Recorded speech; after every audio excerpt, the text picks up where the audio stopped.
Good evening, everyone. I'm calling to order the Housing Authority of the City of Salem. I'm calling it to order. Will the recorder please call the roll? Commissioner Tigan? Present. Commissioner Matthews? Here. Vice Chair Gwynn? Here. Commissioner Brown? Present. Commissioner Nordyke? Here. Commissioner Varney? Here. Resident Commissioner Villegas? Absent. Chair Nishioka? I'm here. Thank you.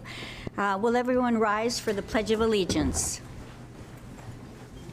I pledge allegiance to the flag of the United States of America and to the republic for which it stands, one nation, under God, indivisible, with liberty and justice for all. Good evening, everyone. I see we have some guests. Thank you very much. I just want to call your attention to the fact that this is the Salem Housing Authority meeting. When this concludes, I will end the meeting, and then we'll be switching around seats, and the mayor will come up and start the city council meeting.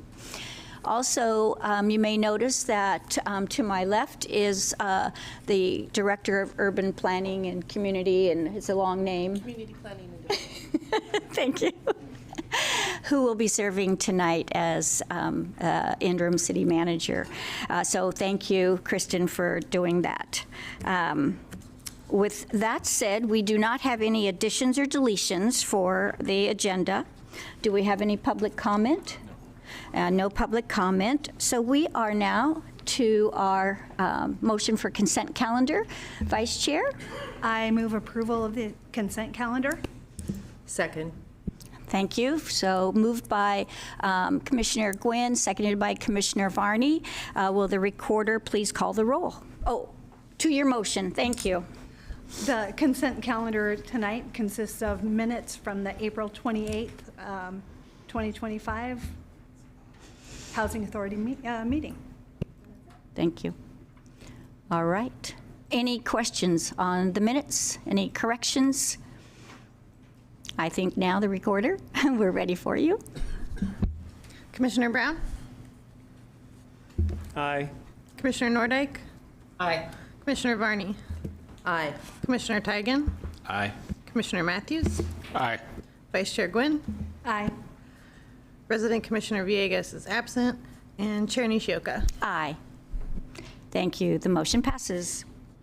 So we don't have any action items, resolutions, or public hearings, nor any special orders of business. So we are now to our Salem Housing Authority Director, and look forward to hearing what she has to say. Hi, good evening. I'm Nicole Utes. I'm the Housing Administrator for Salem Housing Authority. And just going to do a quick update tonight. I know that there's a very busy docket on the schedule for you all. So wanted to take note that how much of our customer service desk is maintaining at a high level. We are processing over 636 items in our Dropbox alone, and clients seen in person was at 533.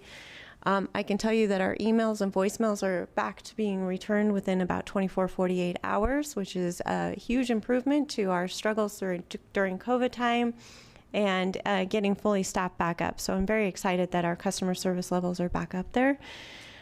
We did, however, report last month that we would be closing our office for a carpet remodel in this month. I can tell you that the orchestration effort was like an architectural miracle, that we were closed and got everything out of the building and carpet laid and cubicles back up and things back in our office within a 5-day period of time. And as my Robert Lindsay Tower residents said, they never knew how much it would take to make this happen and get it done. A little bit of background about that. We actually have had this carpet project budgeted for some time. But the Housing Authority is really tries to be fiscally very responsible with our funding. And back during COVID area, we kept getting requests for proposal bids back in at over $100,000. And we just couldn't foresee making that happen as much as it was needed, keeping in mind that the last time the carpet in our building was replaced was in 1996. I had to find a retiree to find that out. So much overdue. And so during all of that process, we waited to see how things in the market would change out. And through the course of this bid process, that carpet project that once came in at $100,000 just a couple years ago came in at $39,000. So even though there is really no good time to change out your carpet, it's given a whole new feeling to our office, and our staff are so appreciative, and it really did turn it into a whole new place. So we are back up and running. We still have a lot to kind of sort through and go through and unpack, but it's been a great opportunity for us also to go recognize that we need to go fully digital as quickly as possible, and we have a whole lot of files and paper in our agency, so we're looking forward to that in the future. I always like to report on the fact that we have $2.8 million in the last month that went out to landlords in the community to help serve the most vulnerable populations. And then we are very much closely monitoring legislative and local and state budgets. And I do have Jessica Blakely, our Director of Strategy in our office, to provide you just a quick update on our advocacy levels. Good evening. Hello, all. This is Jessica Blakely, Director of Development at the Housing Authority. I have been participating in quite the advocacy roadshow since the presidential proposed budget came out. I believe that was on the 9th, which proposed significant cuts to a lot of our programs. So we have met with all of our federal delegation, Polk County commissioners, and we're working with the state senators for Yamhill, Polk, and Marion County, as well as the state representatives for Marion County to elevate our voice. So it's been great. And right now we're gathering a lot of data points, and I've brought them with me and collected them. And I'll be traveling to a national conference in July to learn more about the appropriations process and what their proposed amounts will be for our federal programs.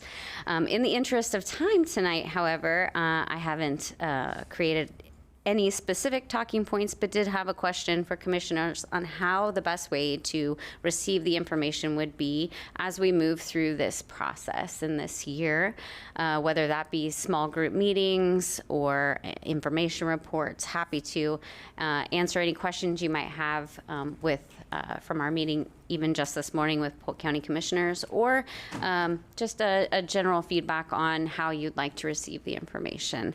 But overall, being received well, and it looks like our voice is being heard, and we just appreciate all of our elected officials that are willing to advocate on our behalf.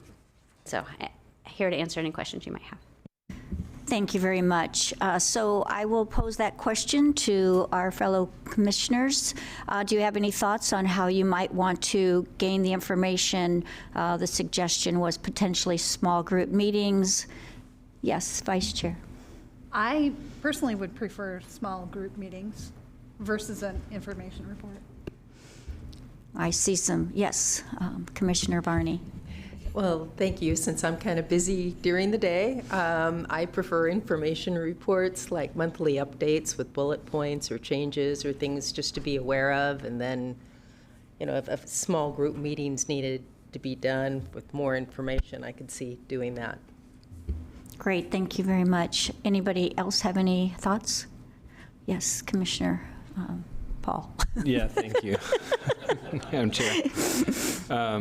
Yeah, I really appreciate the offer. I think as we see the progression of the current administration going from sort of rumor and impacts to staffing of these organizations to actually putting dollars to donuts in terms of their proposed budget, I think there's still a gap between what they've proposed in the budget and what actually gets enacted. You know, through a continuing resolution or actually wholesale adoption of a new budget. But we've seen some other local organization like the Community Action put together a impact of federal funding locally. And I think for us being able to express what the impacts of those cuts are, you do a great job of telling us both the people who depend on it, the landlords who receive funding from things like Section 8. But I think one of the things that I was watching was about the dramatic decrease in staffing to the LIHEAP organization within HUD and how much money that ends up coming into our community as well. So people just being able to really translate what they're seeing in the newspaper to actual residents here in Salem is a huge help. And whether that comes through an information report or a small meeting, to me, that impact is really the thing we're looking for, to be able to advocate on your behalf too. Great, thank you very much. Anyone else? Yes, Commissioner Matthews. I don't know that how it comes through is the most important thing for me. I kind of agree with Commissioner Teigen in what the information I guess we'd be looking for is, or I'd be looking for. I think to the point of Councilor Varney or Commissioner Varney, time, obviously information report is very nice for that. Although I think I process things a lot easier and a lot better when I actually have some sort of like real life knowledge, because I'm new enough here that I don't know all the different programs, all the different pieces. So I can get behind either. Absolutely.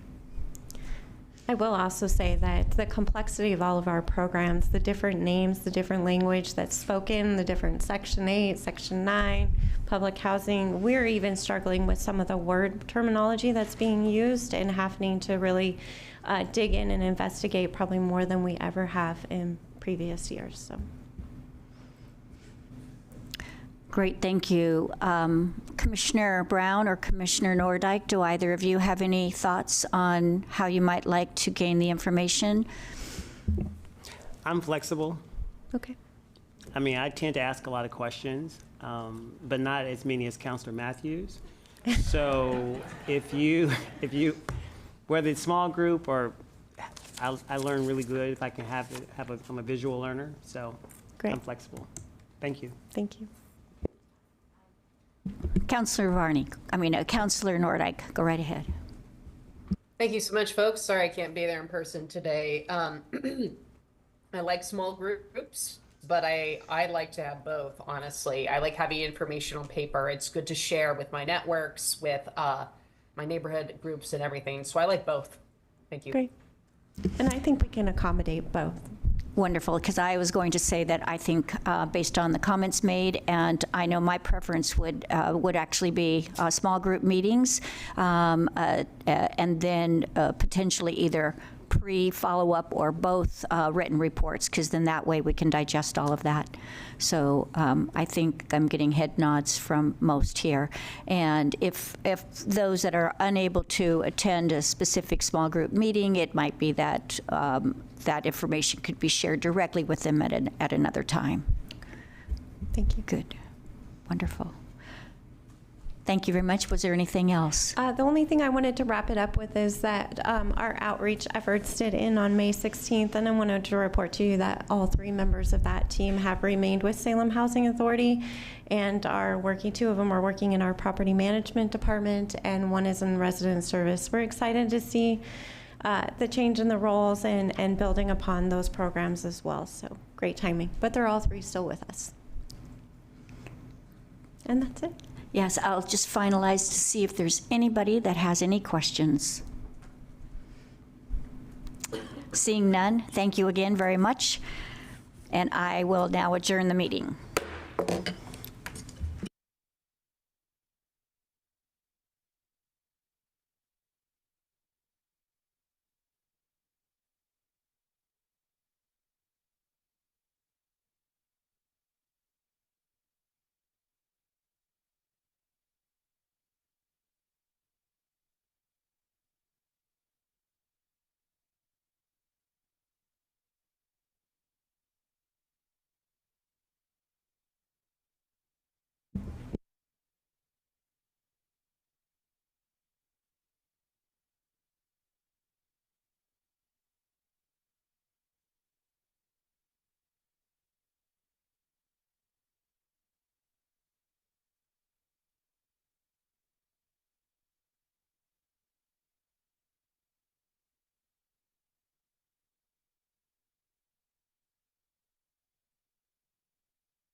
I'd like to call to order this meeting of Salem City Council for Monday, May 27th, 2025. Will the recorder please call the roll? Councilor Teigen, Present. Councilor Nishioka, Present? Councilor Matthews, Here. Counselor Gwynn, Here. Counselor Brown, Present. Counselor Nordike, Here. Counselor Varney, I'm here. Mayor Julie Hoy. Here.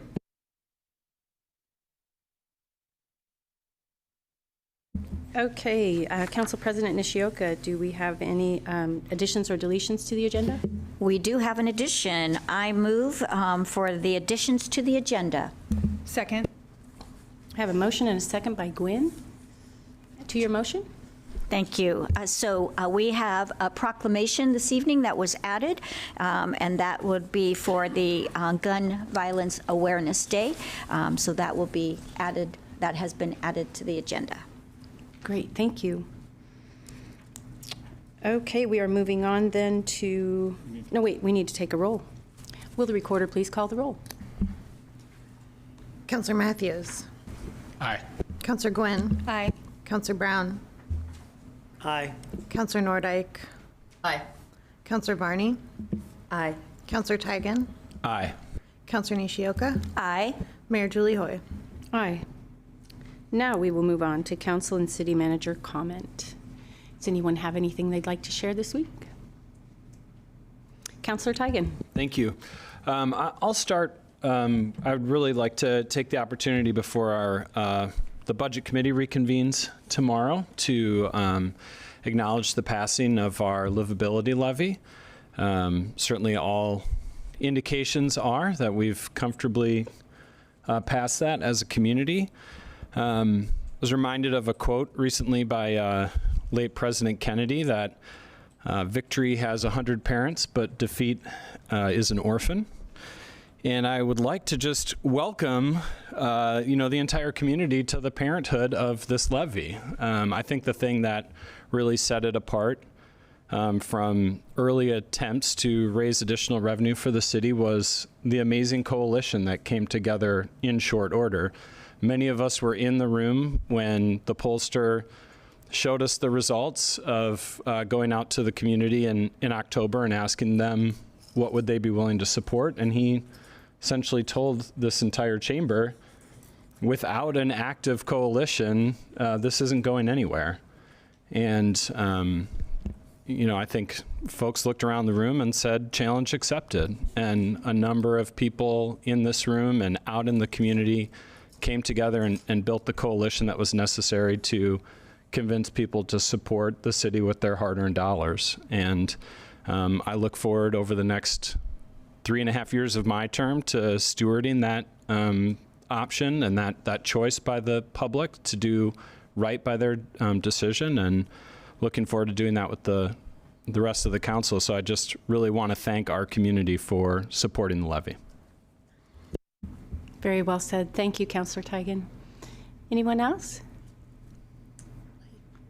Councilor Nishioka? Thank you very much, Mayor Hoy. I, too, had written a short statement in regards to the levy.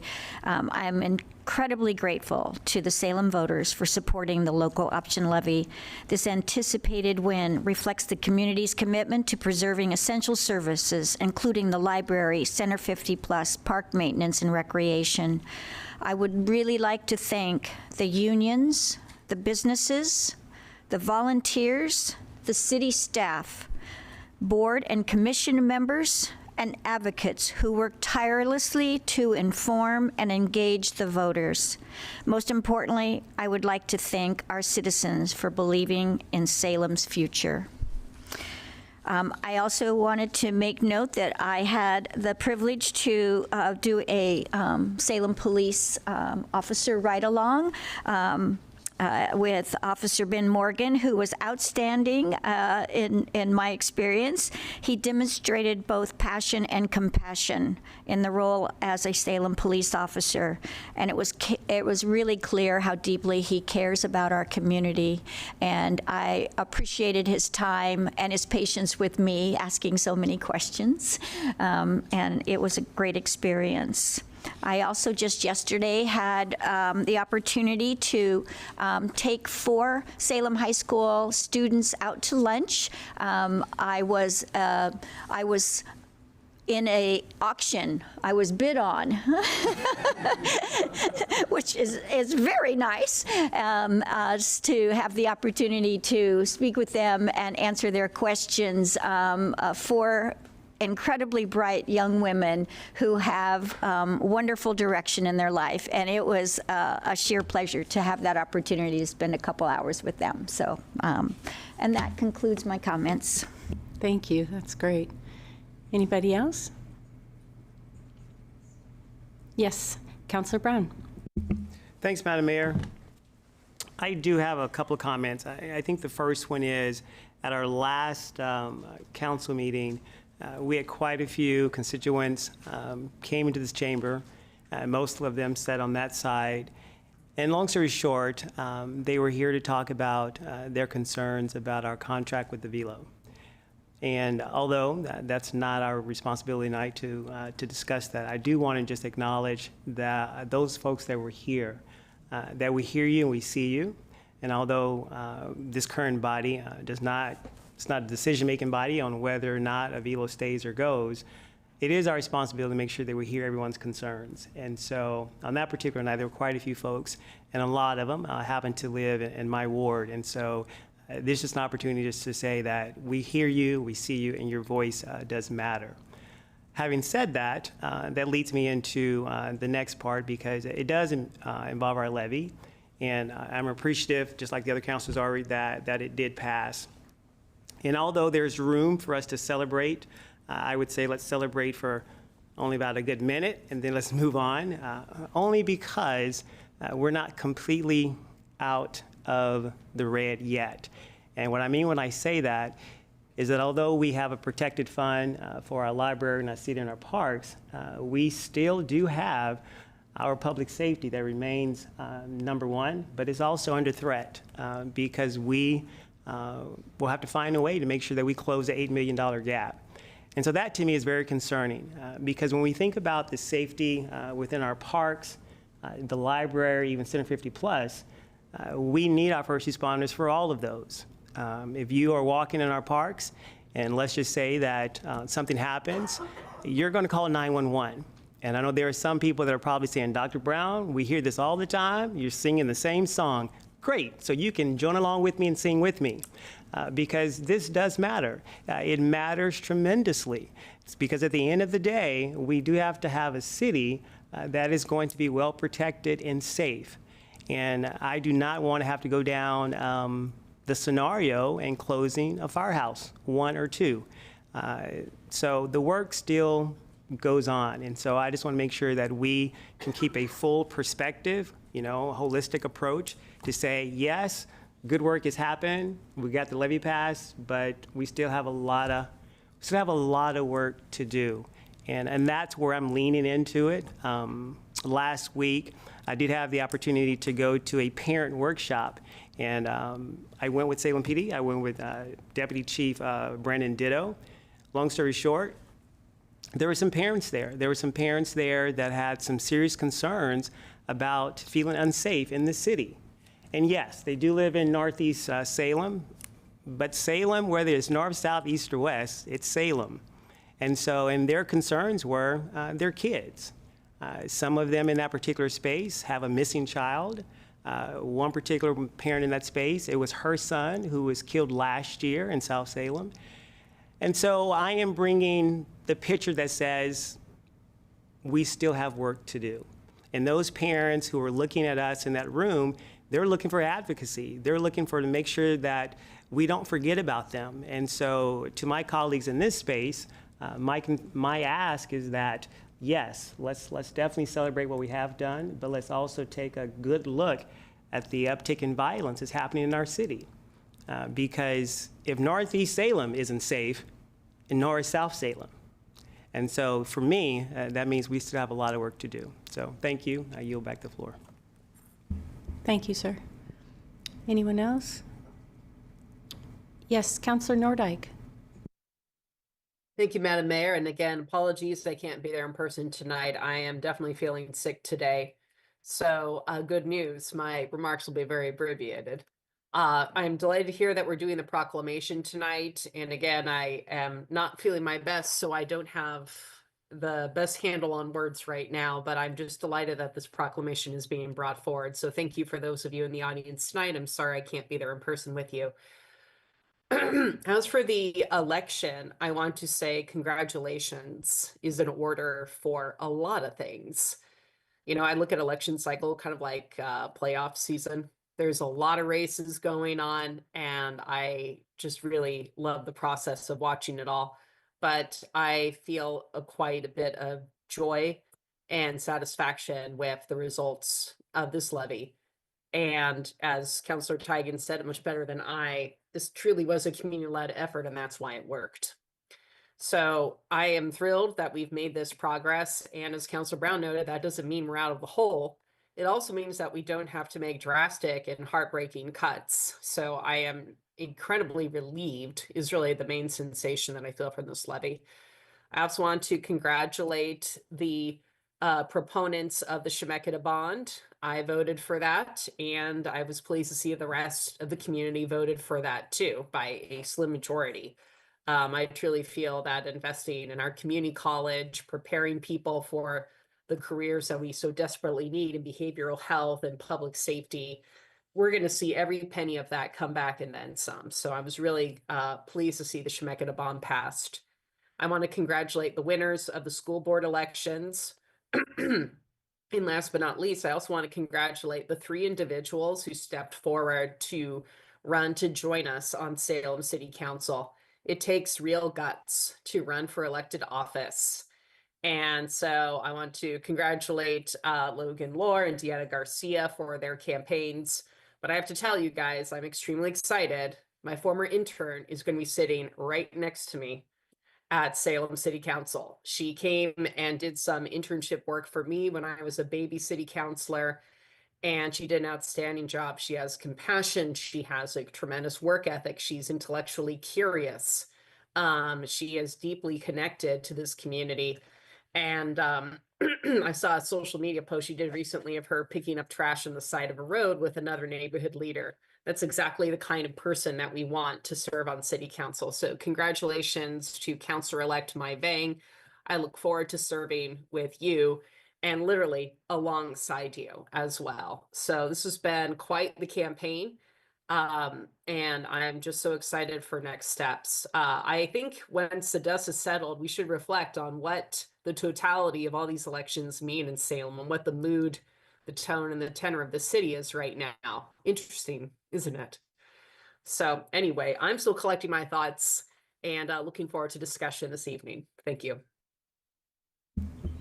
Thank you, Councillor Nordyke. Anyone else on the floor? I know Acting in Charge City Manager Kristen Rutherford has something for us. I do, thank you. I would just like to remind everybody that before you leave this evening, this is your opportunity to get your photos at your desks, to take any pictures for your scrapbooks, your selfies, whatever you might want.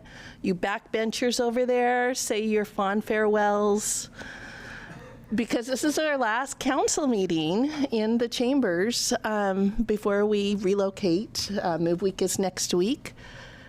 So future council meetings will be over at Lauk. So this is your evening to say goodbye to this space as it currently is.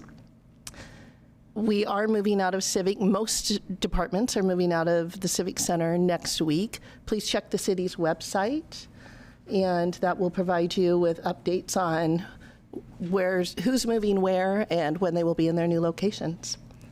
So that's all. Awesome, thank you very much. Yeah, kind of strange, isn't it? Oh, Councilor Nishioka, please go ahead. I was just going to add to that we do have our budget committee meeting here tomorrow. So anybody that wants to visit that will be here. Yes, we do have budget meeting, the last council meeting, but yes, we do have budget meeting tomorrow. Well, I had a couple of things to mention. I was privileged to start the race for the Mayor's Mile in what they call now the Kids Relay last weekend. It was very, what a cool event. It's one that was off the calendar last year because of budget constraints and back on this year. And I hope with every bit of my being that we can keep that up because it's such a gift to the community.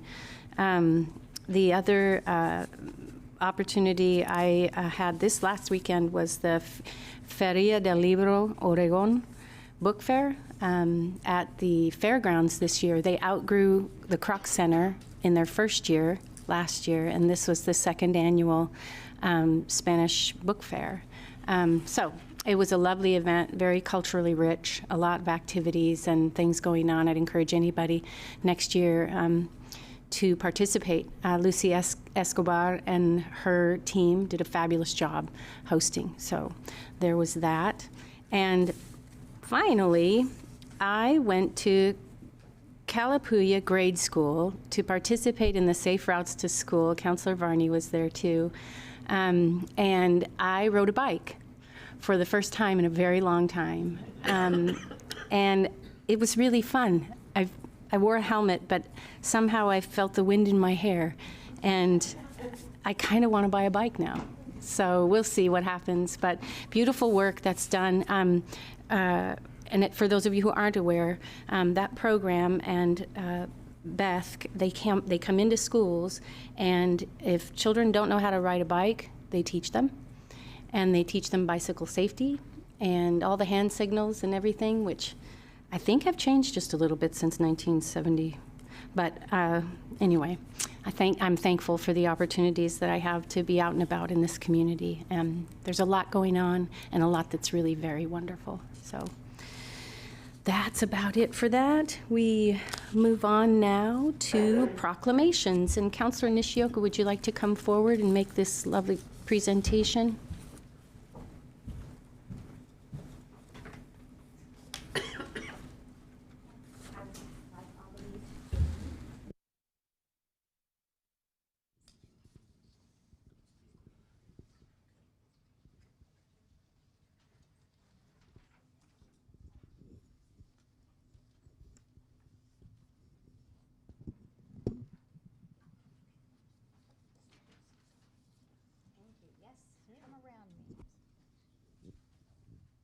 Is this on? Oh, it is. So I'm going to set this down. Yeah, yes. You can move. Thank you. It's lovely to have all of these orange shirts here, and I too wore orange to join in. So let's see. I may actually have you take the proclamation, this one in the folder. That way I don't have to try to hold both. Whereas in communities across the United States and in the city of Salem, gun violence has profoundly affected the families of victims and survivors. And whereas every year in Oregon, more than 625 gun deaths occur, with a rate of 13.8 deaths per 100,000 people, ranking Oregon as having the 29th highest rate of gun deaths in the United States. And whereas cities across the nation are working to end senseless violence with evidence-based solutions, and whereas the city of Salem is taking a whole of community approach to reduce shootings with the Community Violence Reduction Initiative, emphasizing collaboration with residents, community-based organizations, local violence intervention activists, county governments, and local and federal law enforcement and criminal justice partners. And whereas our city is stronger when the entire community, residents, and police work together to address crime and safety. And, yeah, great, thank you. I like the help. Whereas by wearing orange on June 6, 2025, Salem residents can raise awareness on the issue of gun violence in our city and honor the lives of gun violence victims and survivors. And now, therefore, Julie Hoy, Mayor of the City of Salem, does hereby proclaim June 6, 2025 as National Gun Violence Awareness Day and ask all Salemites to honor and remember victims and survivors of gun violence and resolve to work together as a community to reduce shootings and gun violence for the safety and protection of all neighborhoods, dated this 27th day of 2025. Great, thank you. And we have many people here, and I know that Lily Manville would like to speak, and possibly some of the others. So I'll take this back from you just to hold it for you. Thank you. Hi, thank you, Councilor Nishioka, and special thanks, Mayor Hoy, for processing this at short notice. For the 11th year, we wear orange to demand a future free from gun violence. Wear Orange began as a campaign to commemorate the life of Hadia Pendleton, who at 15 years old died from gun violence in her community.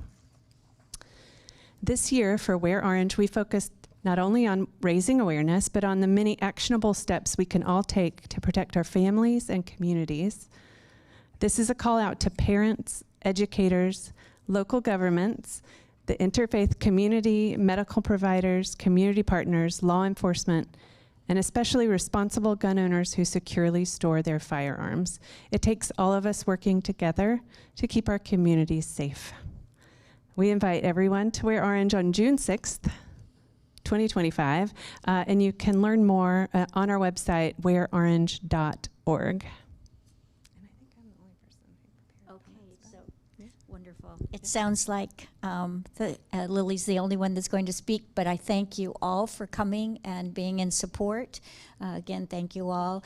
And again, we want to give Mayor Hoy a big thank you because this was kind of rushed onto the agenda, but it was necessary for the date. So thank her as well.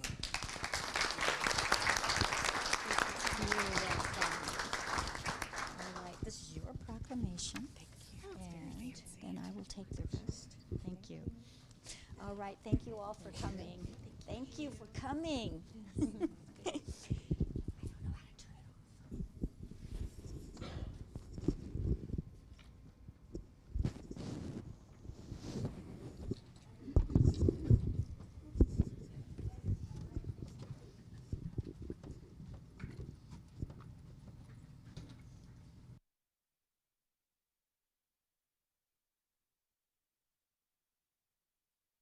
Thank you, Councilor Nishioka, and thank you all for being here. It's no problem fitting in something so very important, so thank you very much. Appreciate it. You bet.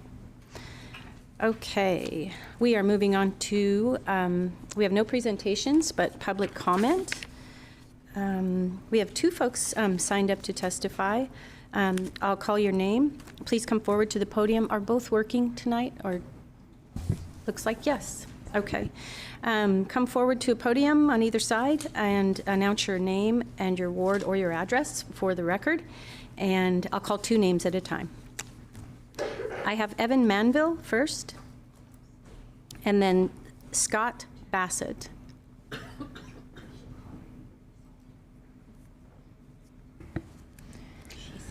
Not a random outfit. Yes, thank you, Mayor, members of the council. My name is Evan Manville. I live in Ward 2.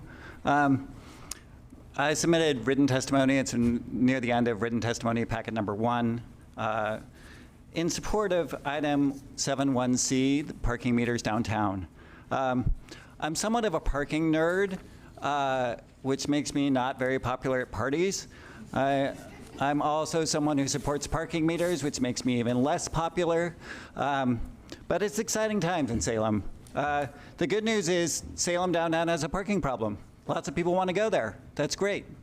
And in parking management, what we say is you can choose in popular places 2 of 3 things. Parking can be free, it can be convenient, or it can be available.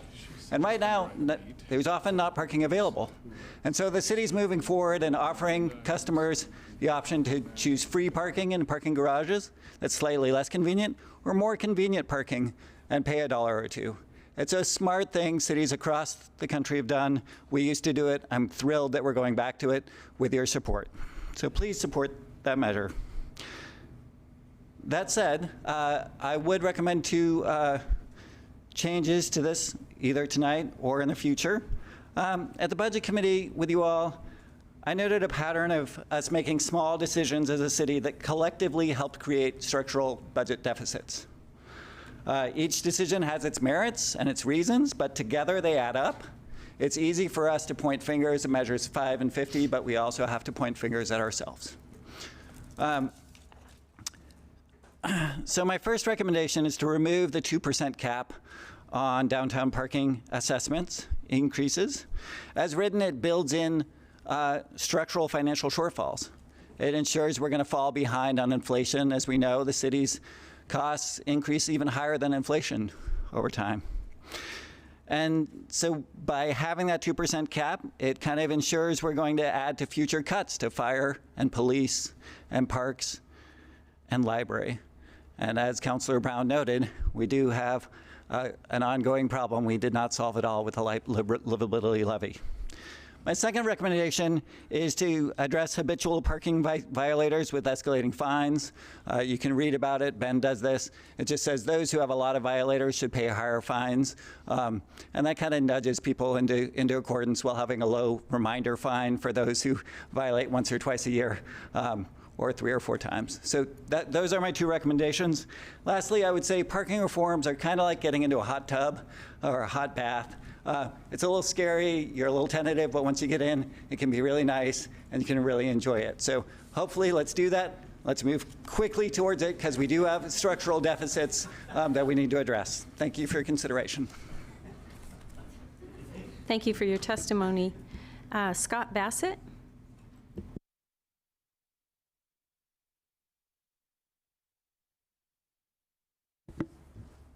Mayor and council members. My name is Scott Bassett, and I own property in Ward 1 along the newly completed block of Marine Drive. Thank you, Salem voters. Thank you, council members. And thank you, Councilor Tigan, for coming out and look at the construction. I'm here to ask for a public hearing on agenda item 7.1A.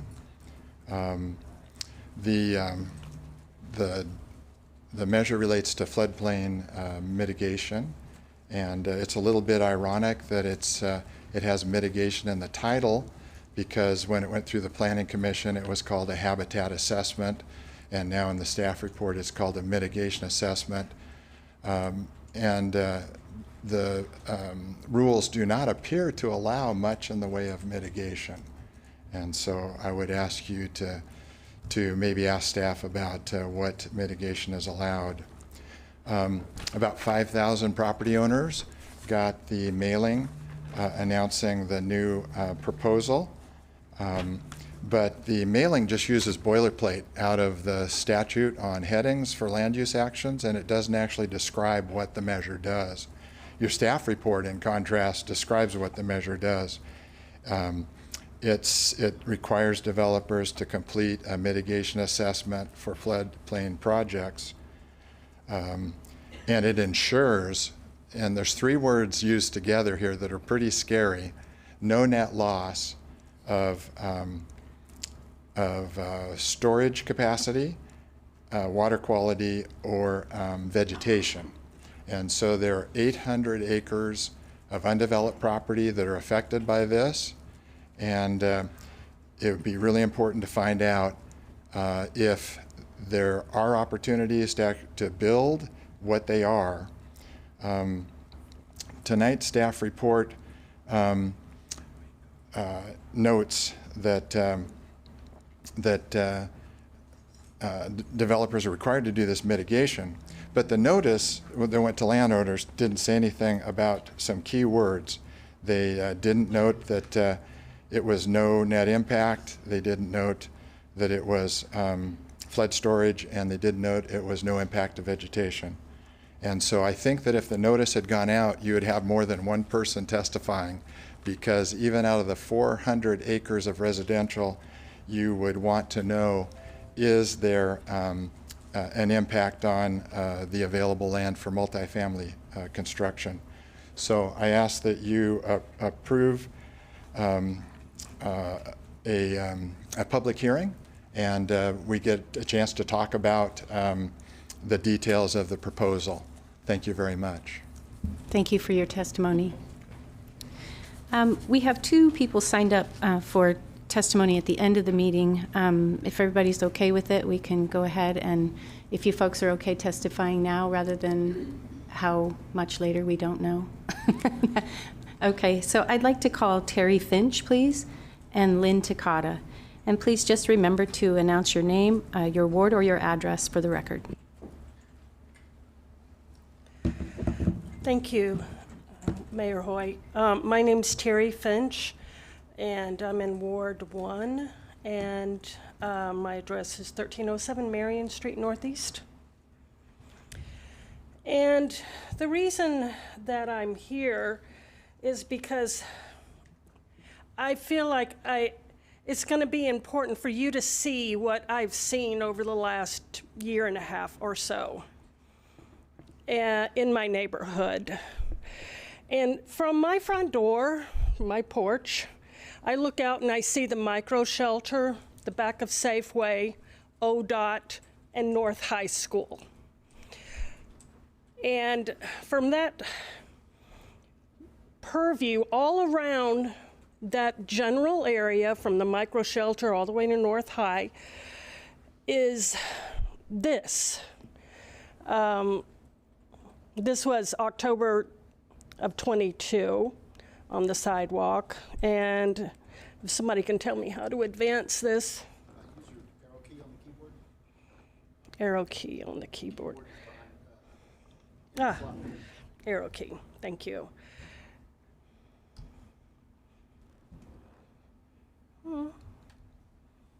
Sorry, technology. This arrow key. Actually, it needs to be in slideshow too.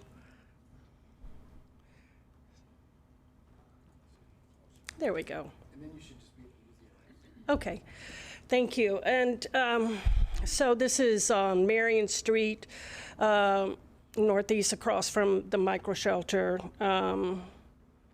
This is March 23rd, between North High School, ODOT, next to the Mill Creek. And this one, March of 2023. And same general area, close to North High, ODOT, next to Mill Creek. And the next few slides are going to be from April 2024 through May of 2025. And they're pictures of, people sleeping on the sidewalks, encampments on the sidewalks, open fires on the sidewalks, drug use and drug paraphernalia on the sidewalks, and trash. And this is, again, all around the ODOT, North Salem High School, Safeway, and the micro shelter. This is April on the sidewalk next to Safeway across the street from the micro shelter. Ms. Finch, I'm sorry to interrupt. I'm going to give you an extra minute because of the technical difficulties, so please go ahead, okay? Okay. And then May 2024. And again, this is June 2024, June,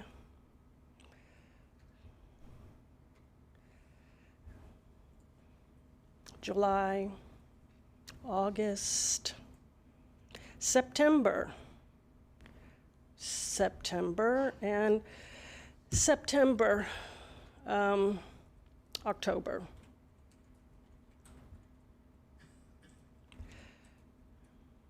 November, December, and open fire. January of this year, January. I think you guys get the picture, and you probably already know this is happening.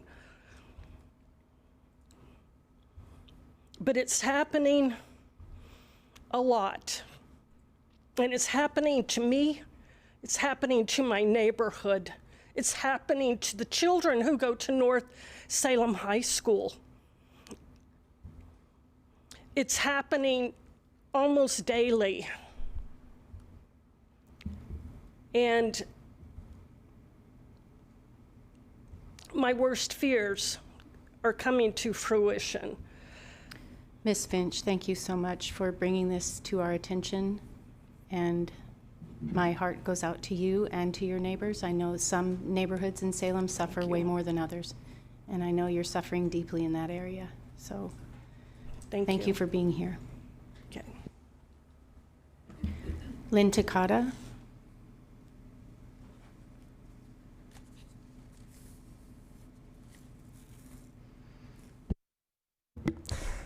Thank you. Thank you for the opportunity. I'm here again to advocate to try to come up with a solution to protect the most pedestrian-friendly grocery store in the downtown core.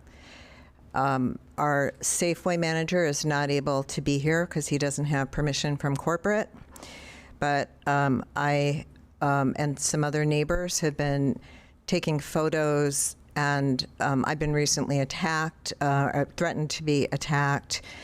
Terry has been attacked, hit in front of the store, and we hope that the council can consider finding a way to provide a protective zone around the store. As you know, there's a great exodus of business from the downtown core, and we do not want to lose this critical store.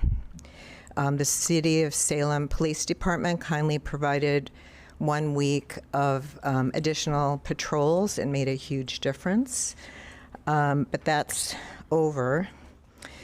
And so we hope that the city and the community can find a way to work together, either by putting no loitering zone up, because we understand from the police department that if a owner maintains their property, that they can, in theory, control the area between the curb and their property. We've received little support from Church of the Park, unfortunately. We believe that we all have to work together. I contacted Church of the Park, and I hate to say this in public, about a week ago after we had identified that the people who were threatening me, coming at me, yelling, screaming, where I was really afraid I was going to be hurt, had to back up about 10 feet, and I have not received a response, unfortunately. So there's an incredible challenge in dealing with the very complex issues around the unsheltered and the vulnerable. It's not going to be something that we're going to get out of right away. It's going to take a significant amount of time. But I'm imploring council to please try to explore a way that while we are protecting and working towards protecting the vulnerable, that we can also find a way to protect the community and the neighbors, you know, that live around the store, and protect the store. Thank you. Thank you for your testimony. And I personally did witness the impact that the increase in patrol made during that week at Safeway, and presence makes a difference.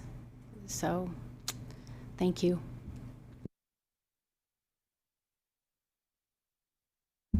All right, we are moving on to the consent calendar. Council President Nishioka.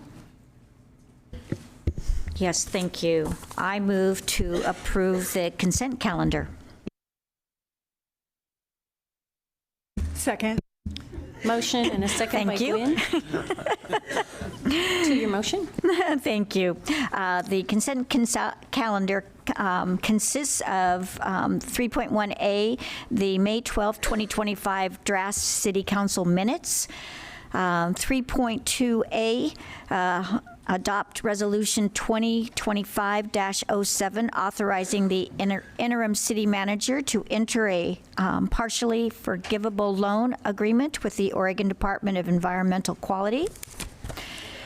And item 3.3A, authorize city manager to execute an IGA with Polk County to establish the terms and conditions to allow the city of Salem to receive and review applications and issue evaluations for erosion prevention and sediment control and green stormwater infrastructure permits for developments within Polk County that are within the City of Salem's adopted urban growth boundary.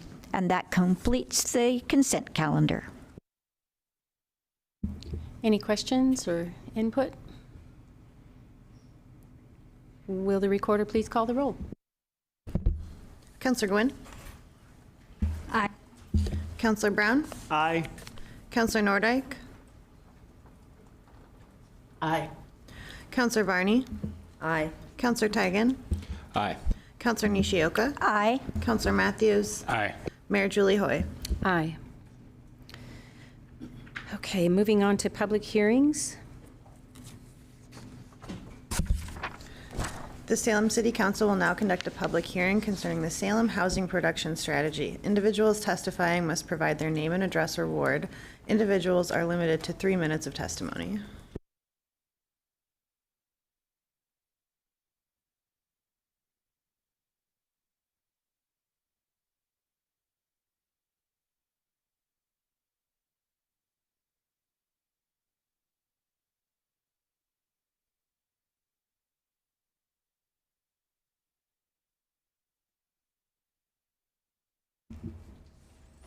Good evening.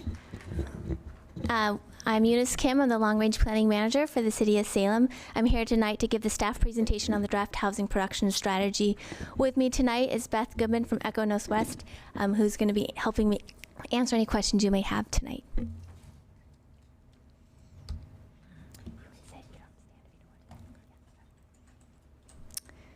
So the housing production strategy is a high-level plan that really sets the framework for how Salem can address its housing needs over the next 6 years. It is a result of a new state mandate that was passed in 2019. This is the first time the City of Salem has developed a housing production strategy in response to that mandate. The state did provide funding for our consultant support, which began last year and will end this June next month. We are required by the state to adopt this strategy this year. The draft housing production strategy includes 17 actions, which I'll talk a little bit more about in a little bit. But overall, it has 17 actions that look to promote the production of housing, the preservation of housing, as well as fair and equitable housing outcomes. Adoption of the housing production strategy does not actually implement any of the 17 actions. It's more of a framework or a work plan for the city to follow over the next 6 years.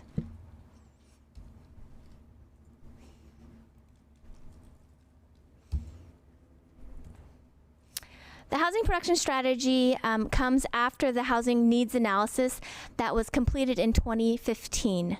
That looked at our needs for the next 20 years, between 2015 and 2035, on the different types and amounts of housing that is needed here in Salem to meet our housing needs. It essentially came down to needing 25,000 new housing units between that 2015 and 2035, which is roughly about 1,200 new units that need to be produced here in Salem. We adopted that housing needs analysis with the Our Salem project, the update to the comprehensive plan in 2022, and so we are building from that work. So since 2015, the city has done a lot of work to address its housing needs. This is just a snapshot of a few of the actions the city has taken since 2020 through 2025 now to produce housing in the city of Salem. And so we've done everything from code amendments to rezoning land, to establishing new financial incentives, to buying and selling land, getting land ready for redevelopment. So we've done a lot of work, and this housing production strategy builds on that work. This chart shows the number of housing units that have been produced by different types of housing since 2014. You'll see in the early years after the housing needs analysis was established in 2015, we were not meeting that target of about 1,200 units per year. But in the last 5 years, we've averaged about 1,100 units per year. So we're close to that target, but we have not reached it.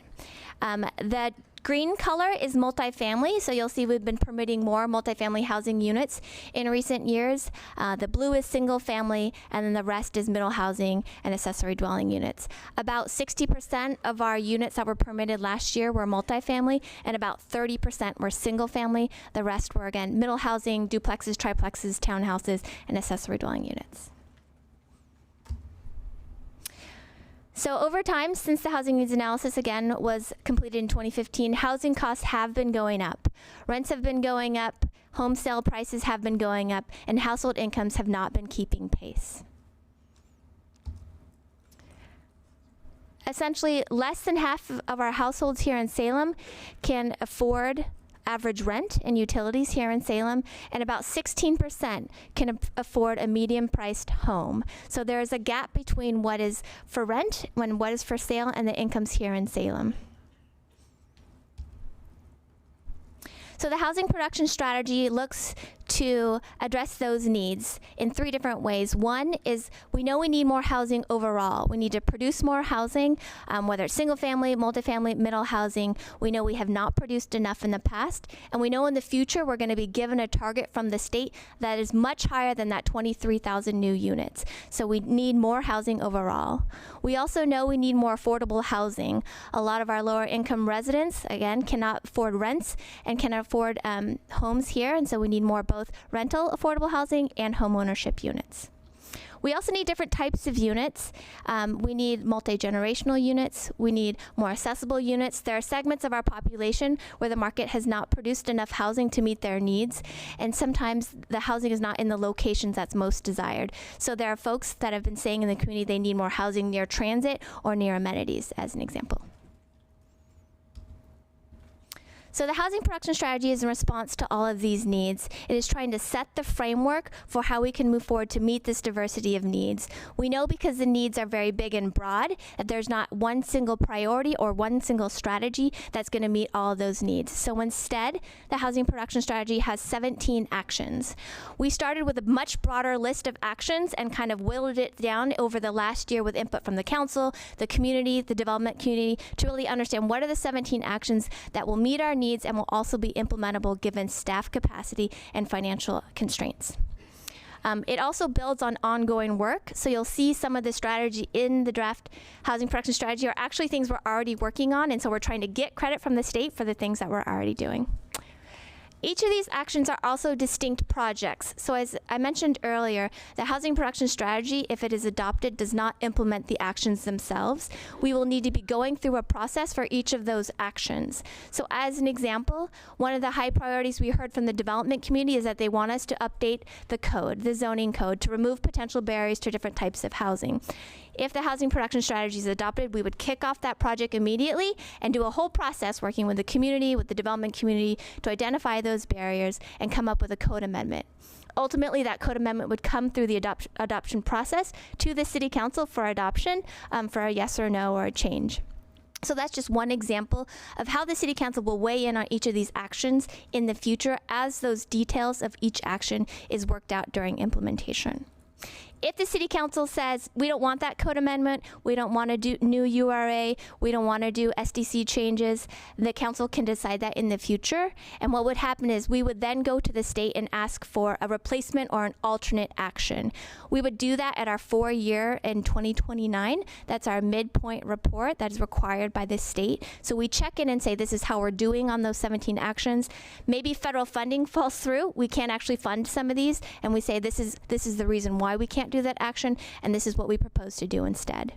we can also do actions outside of the housing production strategy. So for example, we know the development committee has been asking for us to look at expanding the urban growth boundary or doing a swap of sorts for land that's more developable perhaps outside the UGB for land that's less developable inside. That's something that the state has told us we cannot put in the housing production strategy, but we are already working on that action with the state, with the county, and with our development community. So that is something, other actions that we can explore outside of the housing production strategy.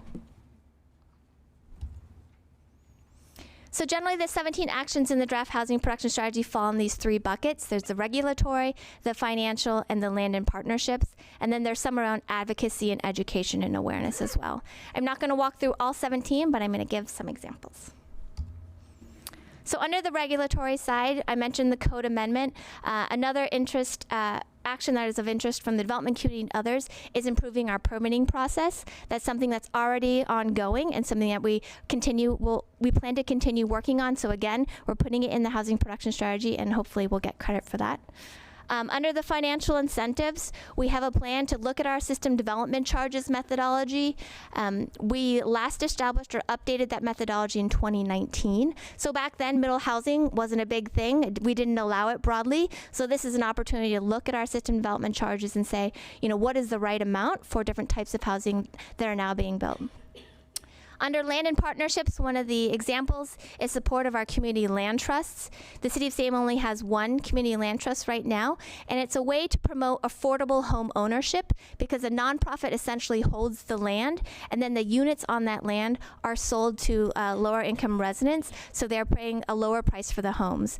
The one that we have right now under development on Maclay by Dev Northwest, I think it's 24 single family homes and townhouses, and they're priced around $275,000, much below the median price of a home. So again, supporting community land trusts is something we can do to promote affordable home ownership. So in the housing production strategy, we have laid out an implementation timeline considering staff capacity priorities as well as financial constraints. We are trying to do as much as we can in the near and the medium term. Many of the near-term actions are things that we're already working on or are underway right now. Medium term tends to be things that need a little bit more support. So for example, again, the code amendment or redoing our system development charges, those are projects that are going to take a lot of engagement in the community. We'll need to go through an adoption process and we'll come back to council. And we only have one long-term action, which is to develop a new type of urban renewal area to promote middle housing. It's a brand new idea. It's going to take a little bit more time to do that one, so we put that as long-term. If we don't meet these timelines, again, we can report to the state, tell them why, justify it if we need more time. After a housing production strategy is adopted, it does need to go to the state for approval. The state needs to review it and make sure that they think that we're going to be meeting our housing needs with the actions that are listed in that housing production strategy. We will then be monitoring each of the actions each year.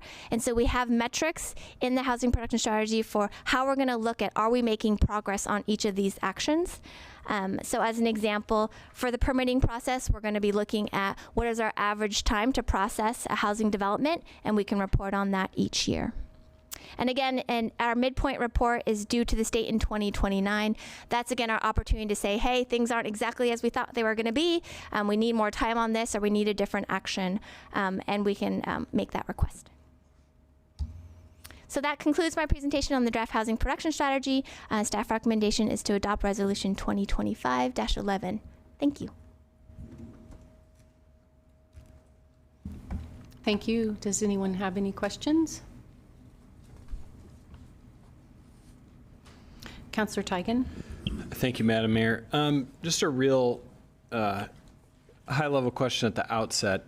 The order, I appreciate that they're lettered, and I think that indicates the answer to my question, but of the 17 strategies, are they presented to us in any logical order or a prioritization or anything like that, or is it just, here's the 17 by letter? Here's the 17 by letter. They're not ranked in priority order, and I have regrets over that. Okay, thank you. Anyone else? Yes, Councillor Barney.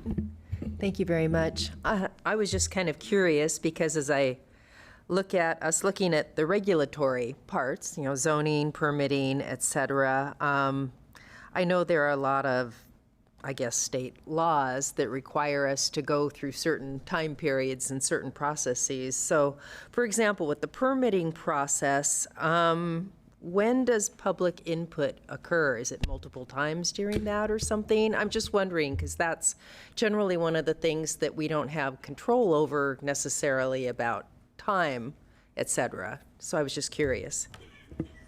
So in the land use process, there are, depending on the type of application it is, if it's a type of application that goes out for public notice, there are opportunities for public input, and there's a time frame for that. And then others, more complicated ones, tend to be a public hearing process, and those are also established by state law.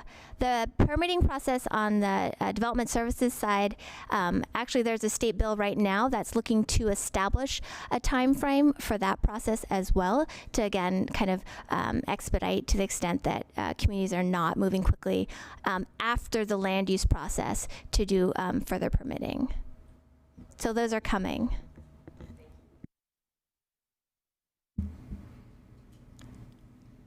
Councillor Matthews?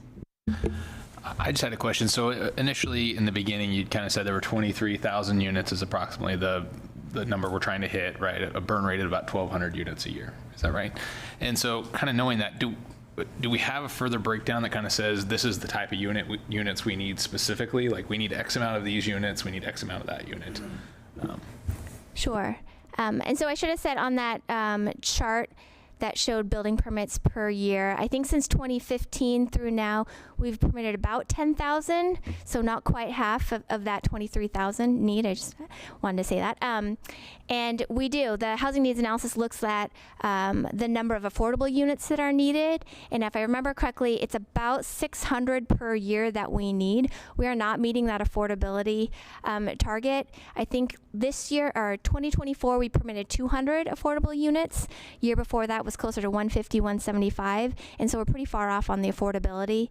On accessibility, I think 16 roughly % of our households here in Salem need a different accommodation, whether it's an accessible unit or a unit that is tailored for people with disabilities, and we're nowhere close to that. Yeah, go ahead. So I guess when I'm trying to look at these strategies, I'm trying to figure out, like, I'm assuming these strategies are built around the type of housing that we predict that we need, right? That we've kind of calculated that we need. Although I'm struggling with, I guess, the ideology of, if we're going to build 1,200 units a year and 600 of them are going to be subsidized, that means only half of our new housing coming on will see any type of revenue for as a city. And so knowing the practicality of what we're asking ourselves to do also just seems, I don't know, it feels like we have to be a little bit realistic about building subsidized housing. While important, also has to be practical. And if half of our housing is that, and that's our strategy is built around that, how do we survive financially? I appreciate that question. I think that's why we're looking at also strategies that are just looking at promoting housing overall, right? A code amendment, for example, it could be tailored to promote specific types, or we could, or all types of housing, all market rate as an example. And I think that's one of so there's several strategies that are just focused on all housing. The permitting process as an example, the SDC methodologies around different types. And there are some around affordable housing specifically, but I think we're trying to look at kind of all those buckets. Follow up? Sorry to eat up the airspace here for a second. So I guess kind of with that though, what kind of gives me my second concern then is when I look at the housing production strategy and I see the things that you're talking about with zoning or permitting process changes, we've prioritized, or I shouldn't say prioritized, but we've defined those as a low outcome measure, right? And I think it would be, I as a counselor wouldn't tell you ever to go priority focus on the lowest outcome measure, right? Make that your highest priority, because obviously we want the highest outcome measure to be your highest priority. And so I guess I'm struggling a little bit of like reconciling that in this strategy of saying that the lowest outcome measure is going to be a high priority for us, although I do feel like it should be a high priority based on the comments we received from different home builder community. But and so I guess what I'm trying to reconcile is should that be a higher output priority even within the strategy? Should it not say low here, but should it say a higher actual amount.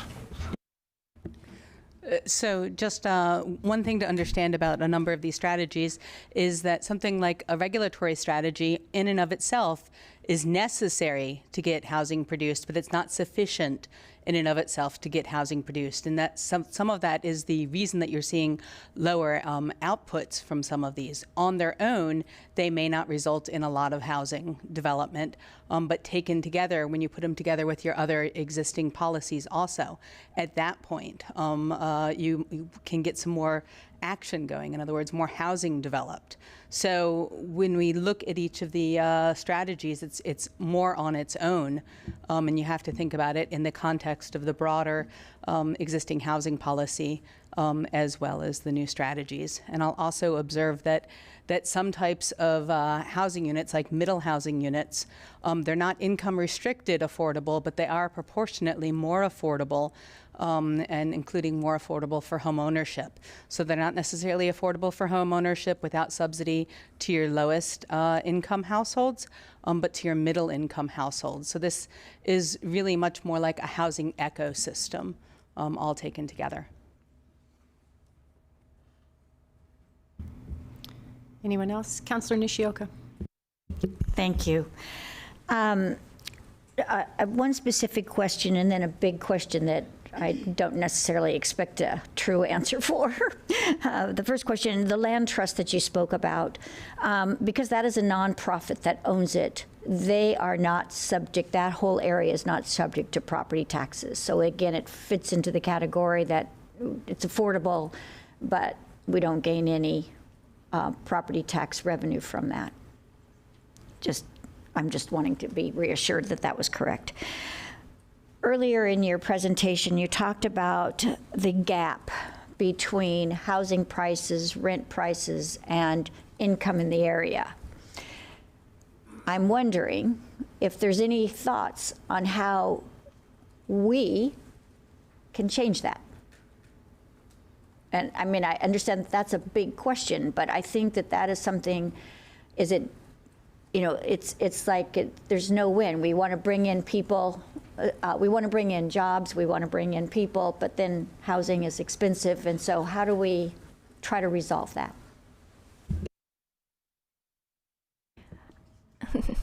Not an easy question. I think that the housing production strategy is just one piece. There are only so many levers that the city can pull. There are so many other factors, whether there's price of construction, you know, the interest rates, there's so many other factors that influence housing prices that are kind of outside of our control. The housing production strategy is really limited in what the city can do on its own.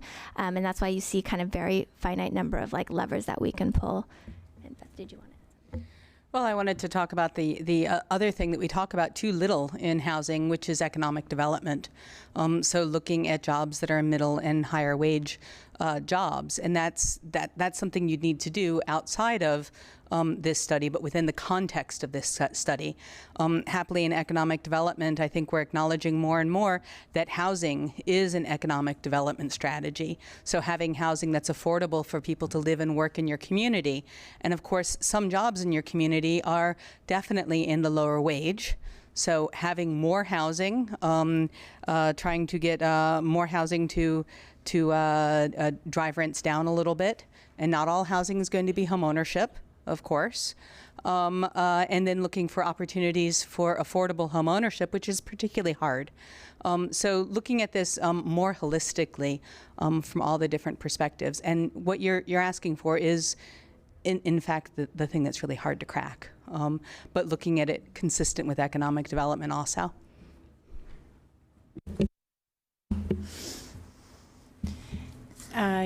Councilor Nordyke, did you have something?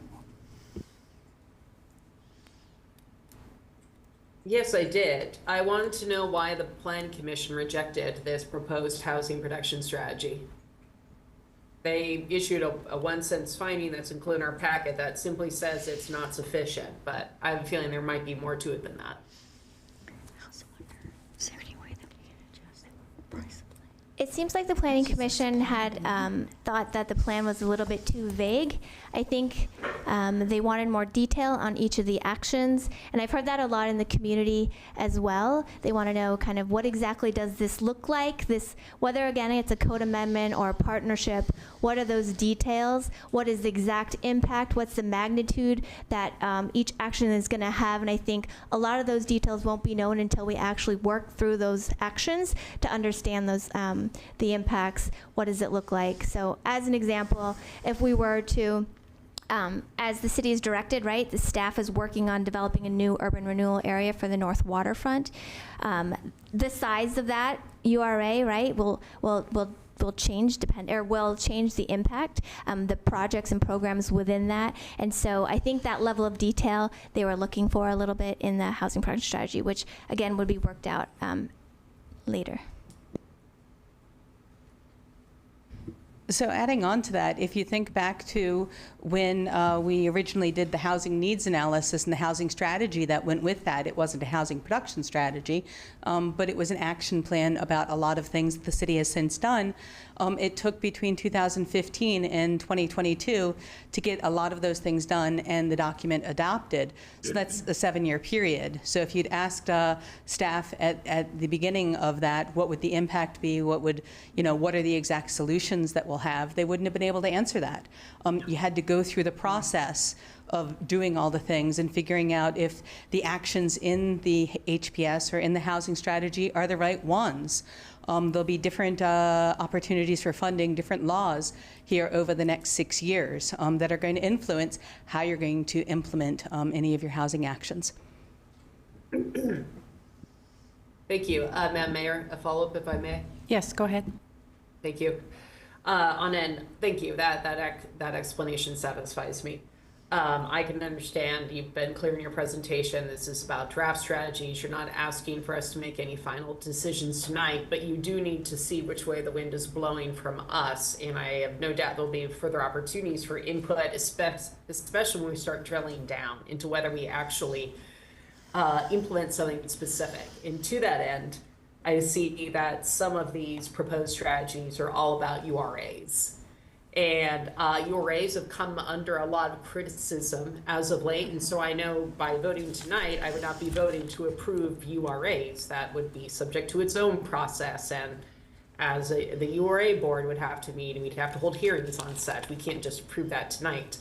And I just want to point out to folks that Finance Committee is debating whether and when to conduct a performance audit of URAs. I am, I'm not saying I'm opposed to any and all URAs, but we're well aware of the fact that they come at a price. They come with opportunity costs, which is why I was so interested in having a performance audit of URAs in the first place. There's no doubt that they've brought hundreds of millions of dollars investment to the downtown core alone. And the flexibility that can be created by creating a URA around a single piece of property, I think is rather ingenious. But that just means that when I see URAs as a potential proposal, my immediate reaction is to proceed with caution and vet each one very carefully in terms of whether we pursue it, because URAs do take money out of the general fund, and they do impact our ability to pay for other things. So as I say, there is definitely an opportunity cost. I know that the housing production strategy has a lot of other things in it, and it's not limited to that. So I don't want to give our viewers the perspective that it's only about URAs. It most certainly is not. But I do want to conclude by saying thank you so much, city staff. This has been no doubt a laborious task as you gather input from so many different voices. Everyone has an opinion when it comes to housing, no question. So thank you so much. Okay, thank you, Councilor Nordyke. We're going to move to public testimony on this, and then we can come back to further discussion if need be.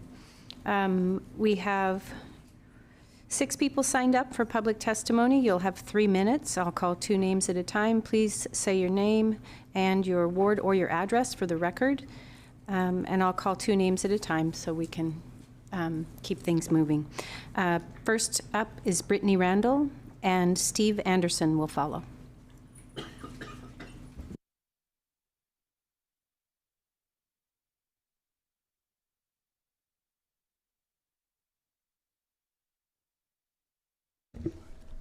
Okay, good evening, Mayor and Council.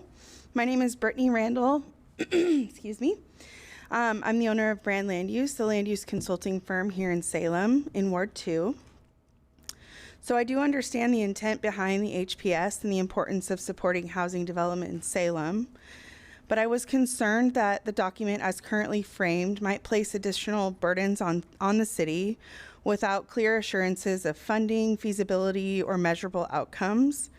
That's probably by design. Listening to Eunice's presentation tonight, we maybe just don't have the additional information now. But I wanted to just pose a couple questions for you to think about if it triggers your interest.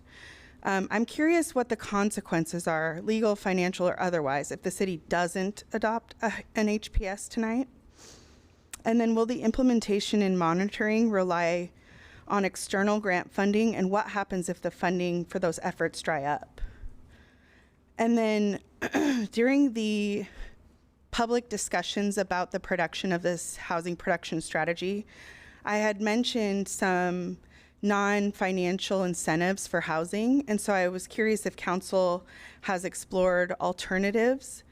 One example that I presented was allowing applicants to bypass the city survey department, proceed directly to the county for recordation when their project includes housing. This could save projects 4 to 6 months sometimes. So more broadly, I would urge the city to take a critical and collaborative look at the existing development code, just like Eunice had mentioned. Many of the barriers in the housing production are not due to lack of strategy, but they're due to procedural delays and standards that slow or prevent housing from being built. Local housing developers and their consultants, those of us who are in the trenches of the code every single day, could offer valuable and practical insight into what's actually hindering us from producing housing and delivering it to Salem.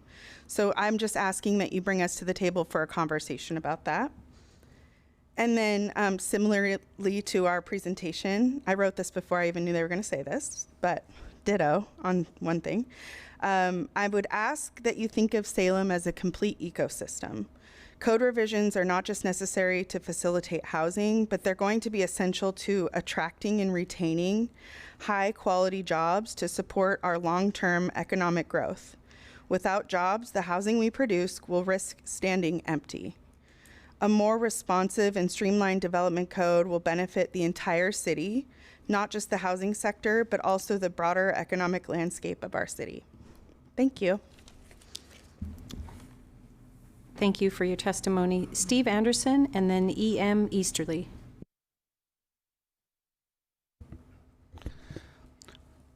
Good evening, Mayor and Council.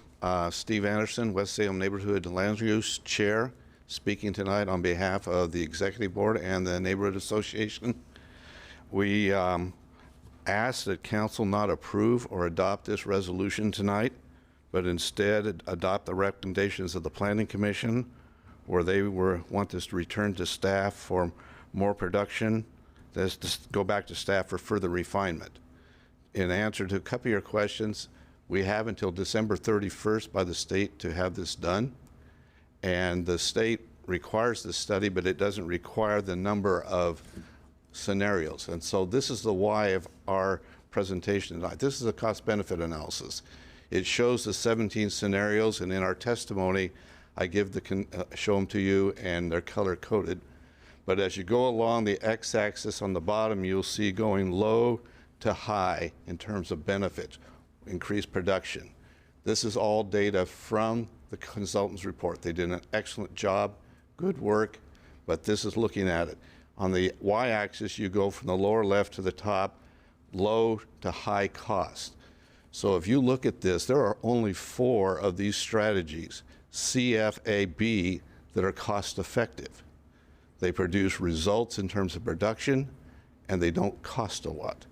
If you look at the others, particularly in the lower left corner, those 6 in red, LOMNPQ, low production, low cost. Go to the top here, D, high cost, high, and high return. So you can go through it. So our support of the Planning Commission is send this back to staff. have them look at it from a cost-benefit perspective. Not all of these scenarios are going to generate the end goal of cost-effective housing production, okay? That said, you have a stewardship here. We have a budget issue. We cannot afford the staff time to do all 17 of those. If they come back with a smaller scenario or a mixture of these and look at that and add in accessibility and some of these other parameters, we think the council can have a good debate on a strategy that will take this study, focus it as a planning commission's act, and come up with a strategy that will meet the needs of the city. Otherwise, we're going to spend a lot of time in terms of staff resources and council efforts and money to work through these 17 and just kind of hit miss. There's a plan practice in business called plan, do, check, acts. Plan it, do it, review it, and act. So do not approve it is our recommendation. Thank you. Thank you for your testimony. Okay. Mr. Easterly, and then Selena Barnes. Good evening, excuse me, Mayor Hoy and members of the council. I'm E.M. Easterly, Ward 8. You are being asked by staff to approve the proposed 6-year Salem Housing Production Strategy Report without prioritizing each of the 17 strategies offered. That is an error which the Planning Commission recognized and has encouraged you to rectify. I endorse the Planning Commission recommendations for 3 reasons. 1, 6 years is a short time window. 2, our city fiscal resources are limited. 3, the study fails to answer the following questions. Which target population shall be the primary focus of the Salem housing production strategy? How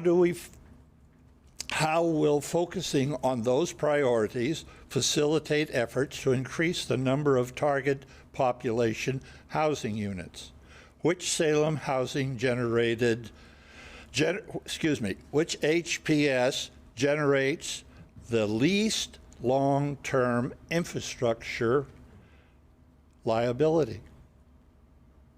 Which of the Salem HPS action items support affordable housing and the requisite unit production goals over the next 6 years?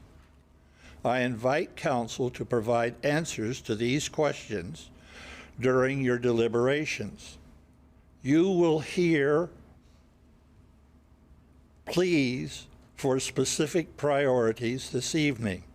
I invite you to direct staff to tweak the HPS report to identify which of those priorities are the primary focus of the council. In conclusion, I am supportive of the information and analysis contained in the Salem report and encourage the staff and commend the members of the staff and the consultants for their effort. But the exercise is incomplete. The council needs to adopt a more functional housing production strategy, identifying Salem's willingness to prioritize. Thank you. Thank you for your testimony. Selena Barnes, and then Bob Courtright.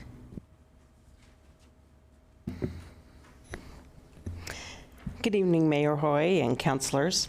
My name is Selena Barnes, and I'm the Government Affairs Director for the Mid-Valley Association of Realtors, located at 670 Hawthorne Avenue Southeast. First, we want to thank city staff for the time and effort that you've gone into or put into developing the housing production strategy. We appreciated being involved in part of that through the focus groups, and we appreciate the commitment that the city has to addressing Salem's housing challenges. Salem does need a diverse range of housing, at all levels to meet the growing needs of our population. As the city moves forward, we urge you to focus on making it easier to build housing. One of the most important steps to reduce the barriers that make housing more expensive and time-consuming to build. To make real progress, we urge you to consider a focus on regulatory and procedural reforms. Streamlining the permitting process will create more predictability, lower costs, and allow more housing projects to move forward more efficiently. And we support where the city staff is already working on the permitting process at this time. We also would encourage simplifying standards, as this is a critical part of the solution. When standards are overly complex or restrictive, inconsistent or unclear, they create confusion, delay projects, and add to construction costs. Developers often must redesign plans and go through multiple rounds of review, which slows down housing production and drives up the final price of housing. By removing these barriers, we believe the city can reduce risk for builders, help bring more housing online faster, and decrease housing costs for its residents. We also share a concern about the strategy's heavy reliance on tax incentives such as urban renewal areas. While these tools are well-intentioned and can help support development, they also divert revenue away from the city's general fund. It's fair to ask whether this approach is viable and financially stable in the long term. In summary, if the city is serious about increasing housing supply, we do need strategies that reduce the barriers that stand in the way, supports efficiency and fairness in the development process, and makes housing development more cost-effective. So thank you for your consideration on this, and we appreciate your service to Salem. Yeah, question from Councilor Tigan. Yeah, thank you, Madam Mayor. Selena, thank you for your testimony. Which of the 17 housing production strategy parts captures your comment? The idea that we need regulatory reform in order to improve housing production. Is there one of these where you say, yes, that's where that would happen if you undertook it? Sure, and I would actually point to two of them. One has to do with the permitting process, and then the other one would have to do with looking at updating zoning codes and standards. Okay, so that's K, revise the zoning code to support more development of needed housing. Yes, And I apologize. I don't have that right in front of me, I but know. that sounds I right. do. So I just want to confirm. Yes. Okay. Thank you. Just wanted to double check. Thank you. Councilor Gwynn, did you have that other number? I think it's M, improve the permitting M. process. Okay, great, thank you. Thank you for your testimony. Now Bob Courtright and Nick Forty. Good evening, Mayor, councilors. I'm Bob Courtright, tonight representing 350 Salem. We provided comments to the Planning Commission. I have two basic kinds of recommendations for you today. First, as you heard from Mr. Anderson and Mr. Easterly, we support the Planning Commission's recommendation. You have until the end of the year to complete the housing production strategy, and we agree with the Planning Commission that it would be worthwhile to take time to refine the strategy to make sure that it's targeted to things that are going to be most effective in increasing housing production here in Salem. The second comment we have is that there ought to be more in the housing production strategy to integrate and implement the city and regional goals to plan for more housing in climate-friendly areas or walkable, highly walkable mixed-use neighborhoods. This is something that the city has done through its climate planning, and the state has asked to be done, is that we should be targeting 30% of our housing in these highly walkable neighborhoods. The reason is that this is a tremendously effective way for us to reduce greenhouse gas emissions. People who live in these kinds of neighborhoods drive 20 to 30% less than people in most other parts of Salem. and there's less need to own vehicles. Those are things that have powerful effects in helping reduce greenhouse gas emissions and meeting our greenhouse gas emission goals. It's also important because there's lots to do. Currently, we probably have about 5 to 10% of our housing in these kind of walkable neighborhoods. So to reach our goal, which is 30%, we need to be getting a roughly 50% of the city's new housing in these kind of walkable mixed-use areas. The good news is, or the other news is, this is not just good for meeting climate goals. It helps Salem citizens and it helps the city. It helps citizens because transportation costs are much lower for people who live in these walkable mixed-use neighborhoods. They drive less, there's less need to own a vehicle.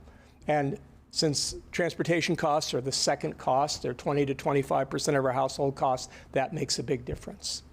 The city should also take note of the fact that planning for these kinds of developments also reduces city costs because it requires much less investment in sewer, water, roads, and parks to develop in currently developed areas that have these kinds of capacity. So we have significant opportunities.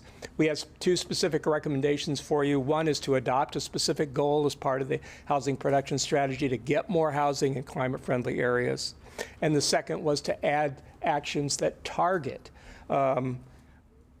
achieving more housing in climate-friendly areas, specifically amending our SDCs so that they favor development in these areas that have much lower cost of providing public facilities and services. Thank you. Thank you for your testimony. Yes, go ahead, Councilor Nishioka. Thank you. Yes, Mr. Courtright, can you say if there's any particular listing on the 17 strategies that would be close to what you're basically asking? Is there any specific one, or is this going to be an additional one? Councilor, I think this would be an additional action. There are several that touch on or could be used to help climate-friendly areas, but they're written so that they apply broadly for the throughout the city. The one that does jump out is the urban renewal area for the North Waterfront District, which is one of the climate-friendly areas that's been identified. So that is certainly one that moves in the right direction. I have a question. Can you possibly, just for the sake of understanding, tell me can you give an area in town that is a walkable mixed-use neighborhood? Yes. So I think there are several that have been identified that are climate-friendly areas. Downtown is probably the easiest and most accessible example.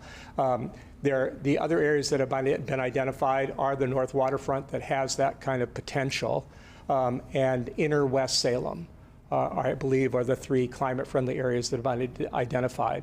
I think there are other places that have potential on Lancaster or South Commercial where you have a concentration of activities, particularly a grocery store along the core transit network, where you can conceivably get by without having to own a vehicle. Thank you for that. Any other questions? Thank you for your testimony. Thank you. And last up, we have Nick Forte. Hi, good evening, Mayor Hoy and City Councilors. My name is Nick Forte. I reside at 2165 Turner Street in West Salem. I previously provided comments on specific strategies to the Salem Planning Commission, so I don't want to repeat those points, but instead I want to speak to some larger thematic concerns that I have in the hopes that those might be considered tonight in your deliberations and can result in changes to strategies. First, any policy assessment should proceed from a measured accounting of all the costs and benefits of the proposed strategies. Second, grounding in cost and benefit should be also shaped by the who of the eventual implementation. What I mean by this is that those strategies are most under control of the city, such as expedited permitting, should receive increased support as policy levers that can deliver needed housing while limiting fiscal impacts. This is doubly important with strained city resources and inflationary pressures on both households and building construction. Third, strategies that are grounded in where, and specifically where housing is now, need to be promoted. What I mean by this are the specific emphases in 2 areas. One of them is providing housing for people where they exist now so they can remain and age in place, and a policy that's more specific to manufactured housing. Both of these, I think, can provide severe benefits to the city and should receive strong support. Finally, the strategy should explicitly consider, rather than just mention, other major cost factors. And what I'm most specifically thinking of is the cost of transportation, which is often a large part of household budgets, to lower the cost burden while retaining the importance of housing and transportation flexibility and choice. Thank you very much for considering my comments. Thank you for your testimony. Okay, that's all we have signed up for public testimony on this, and we can go back to discussion if you all have any other questions for staff.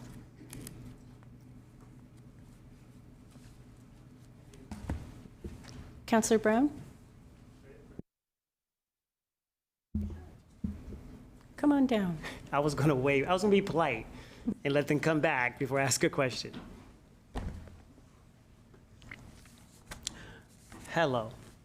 Great presentation. So out of 17 strategies, would you say all 17 are important? I would. So there's a disconnect between, I would say, your team and obviously the commission. Do we know where this disconnect comes into play? I think it comes back to, again, that level of detail, and I don't remember who testified. I do think there was some question around prioritizing, you know, what's 1, 2, and 3, should the code be first? And I think while we have committed to doing the code project right away, there are many other actions that are underway already or that we could start immediately. I think they're not all planning strategies or actions. There are people across the city that are working on housing production, and so multiple things would move forward at the same time. But I think there was some concern that maybe we should list the code amendment first.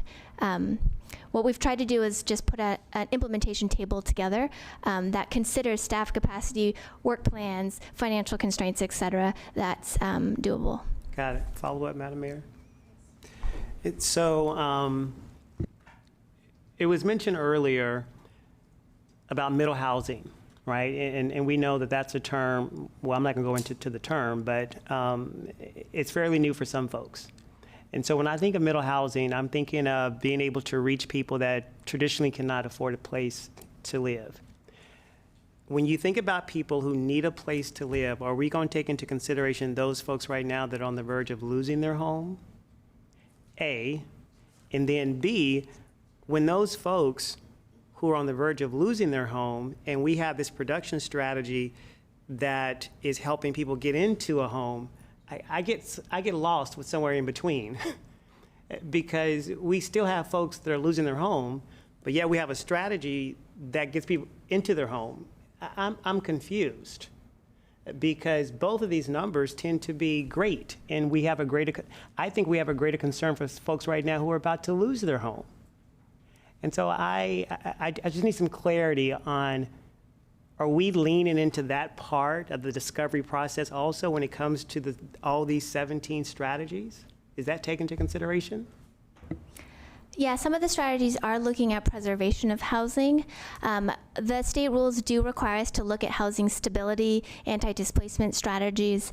One of the strategies that we did start out with, but we did take off of the list after input from the community, was providing rental assistance to help people stay in their homes. I think the feedback from maybe some of these counselors in the community was that that wasn't necessarily the city's lane. There are other agencies, nonprofits, the state that is already providing that assistance, and so we can lean into the other strategies that are more within the city's kind of control. Mm-hmm. Okay. I'll pause right now, Madam Mayor. Thank you. Yes, Councillor Tigan. Yeah, thank you, Eunice. I want to ask a question, and I'll give a reference to folks who have the strategy up. It's on page 69, at least on the version that I have, or page 63, I suppose, is how it's numbered in the document, and it is that implementation schedule. And I guess I just kind of want to test my understanding of it, maybe for the benefit of the group. So I look at this, and all the blue squares on this document talk about when, over the next few years, these individual strategies would come to us for direction to the staff. Each one has a year that it's looked at. I suppose, and Mr. Anderson's testimony kind of highlighted this one too. The one that I want to test out is Action J, providing home buyer assistance. Because today, I don't think we really have enough money in the general fund to do something like that. But I guess I'm kind of understanding that essentially by the way that this chart works, come 2027, you would bring something to us to consider about how to engage in home buyer assistance. Is that what that's saying? That's sort of essentially when we would next see that as a council, or maybe up until that point? Yes, so essentially that home buyer assistance program was developed in conjunction with our federal program staff and anticipating where there might be funding to provide and establish a home buyer program partnering with a nonprofit. And so that would probably come forward with an annual action plan where the city decides how we're going to spend our federal allocation. But so it comes to us and then we look at it, and as a council we say, we can't do this right now. It's 20 houses for this much money, or money we don't have. So at that point, we're not obligated. This work plan doesn't obligate us to move forward with it. We just table it and then tell the state we looked at it and it's just not going to work. Correct. That's where the state's built in the flexibility, our midpoint review in 2029.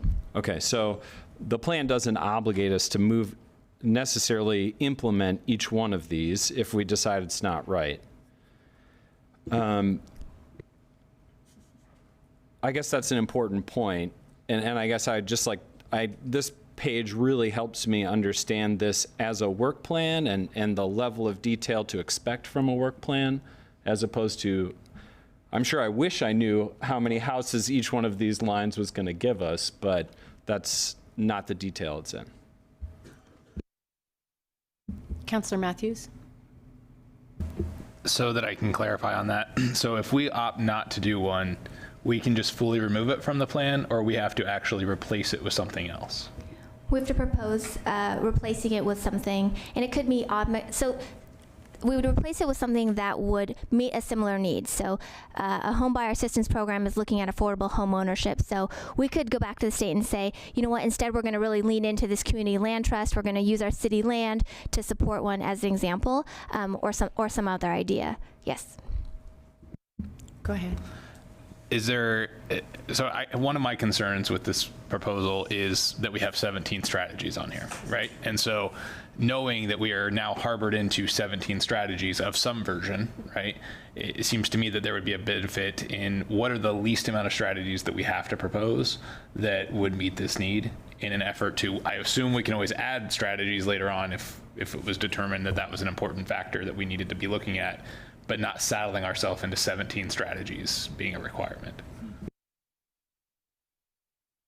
So there is no minimum compliance. You need 5 actions. You need to make sure you all have homeowners, right? We have to look at our housing needs and the diversity of those needs, and then come up with actions that essentially help meet those needs. So yes, the 17 we could swap out, but we are not, I guess, bound to those. And you're correct. I think there are new ideas coming forward all the time, new opportunities that we don't know of. So next year, maybe there's a new loan program that comes out from the state. We decide to go after that. That maybe meets one of the needs in the housing production strategy. We could choose to do that and say we're not going to do this other action. So we do have that flexibility. You can expand it. And you're not, if you adopt an HPS with 17 strategies in it, you're not held to having 17 strategies by the end of the time you're done this HPS.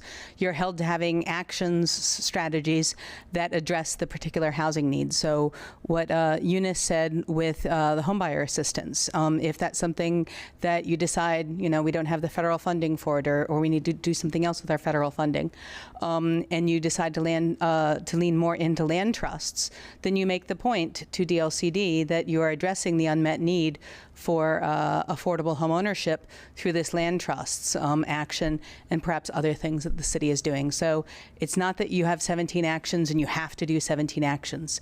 It's that these are different ways that interlock with each other to get at the different housing needs. And the housing needs are articulated in Exhibit 6 of the housing production strategy, so by income level, by different group of people, that kind of thing. Councillor Nordyke, I don't see her on the screen, but I did see her hand. Did you have something to add? Yes, I did, Madam Mayor. I just didn't think you guys wanted to see more images of me blowing my nose and hacking into the camera. You're welcome. Thank you. Anyway, appreciate the conversation. You know, to me, I feel we need to get the ball rolling. This plan is not, you know, chiseled into stone at this time, but I do feel that we need to continue to move forward. When I look at the implementation schedule that is proposed, none of them would seek council direction in this year. Some of them don't seek council direction until the year 27, 28, or even 29.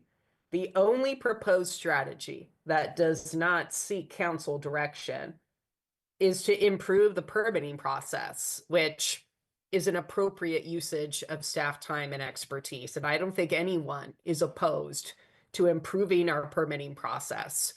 I think that we all understand that when the more regulated the permitting process is, the more regulations there are, the more it slows down permitting, and time costs money when it comes to development. So I fully believe that you need to achieve a balance in terms of the regulations needed to effectuate our goals and to ensure that laws are met, but also to keep the ball rolling for development as well, for projects that meet with our code, for projects that are trying to comport with our housing production strategy, and so on.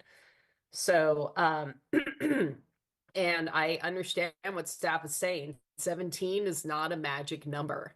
We don't have to have 17, but we do need to show that we are tackling the affordability of housing and addressing the housing needs. So that's why we're not beholden to 17. And as more information becomes available, we can, according to the staff's own report here, we may propose an alternative schedule for implementing actions or identify a different action altogether.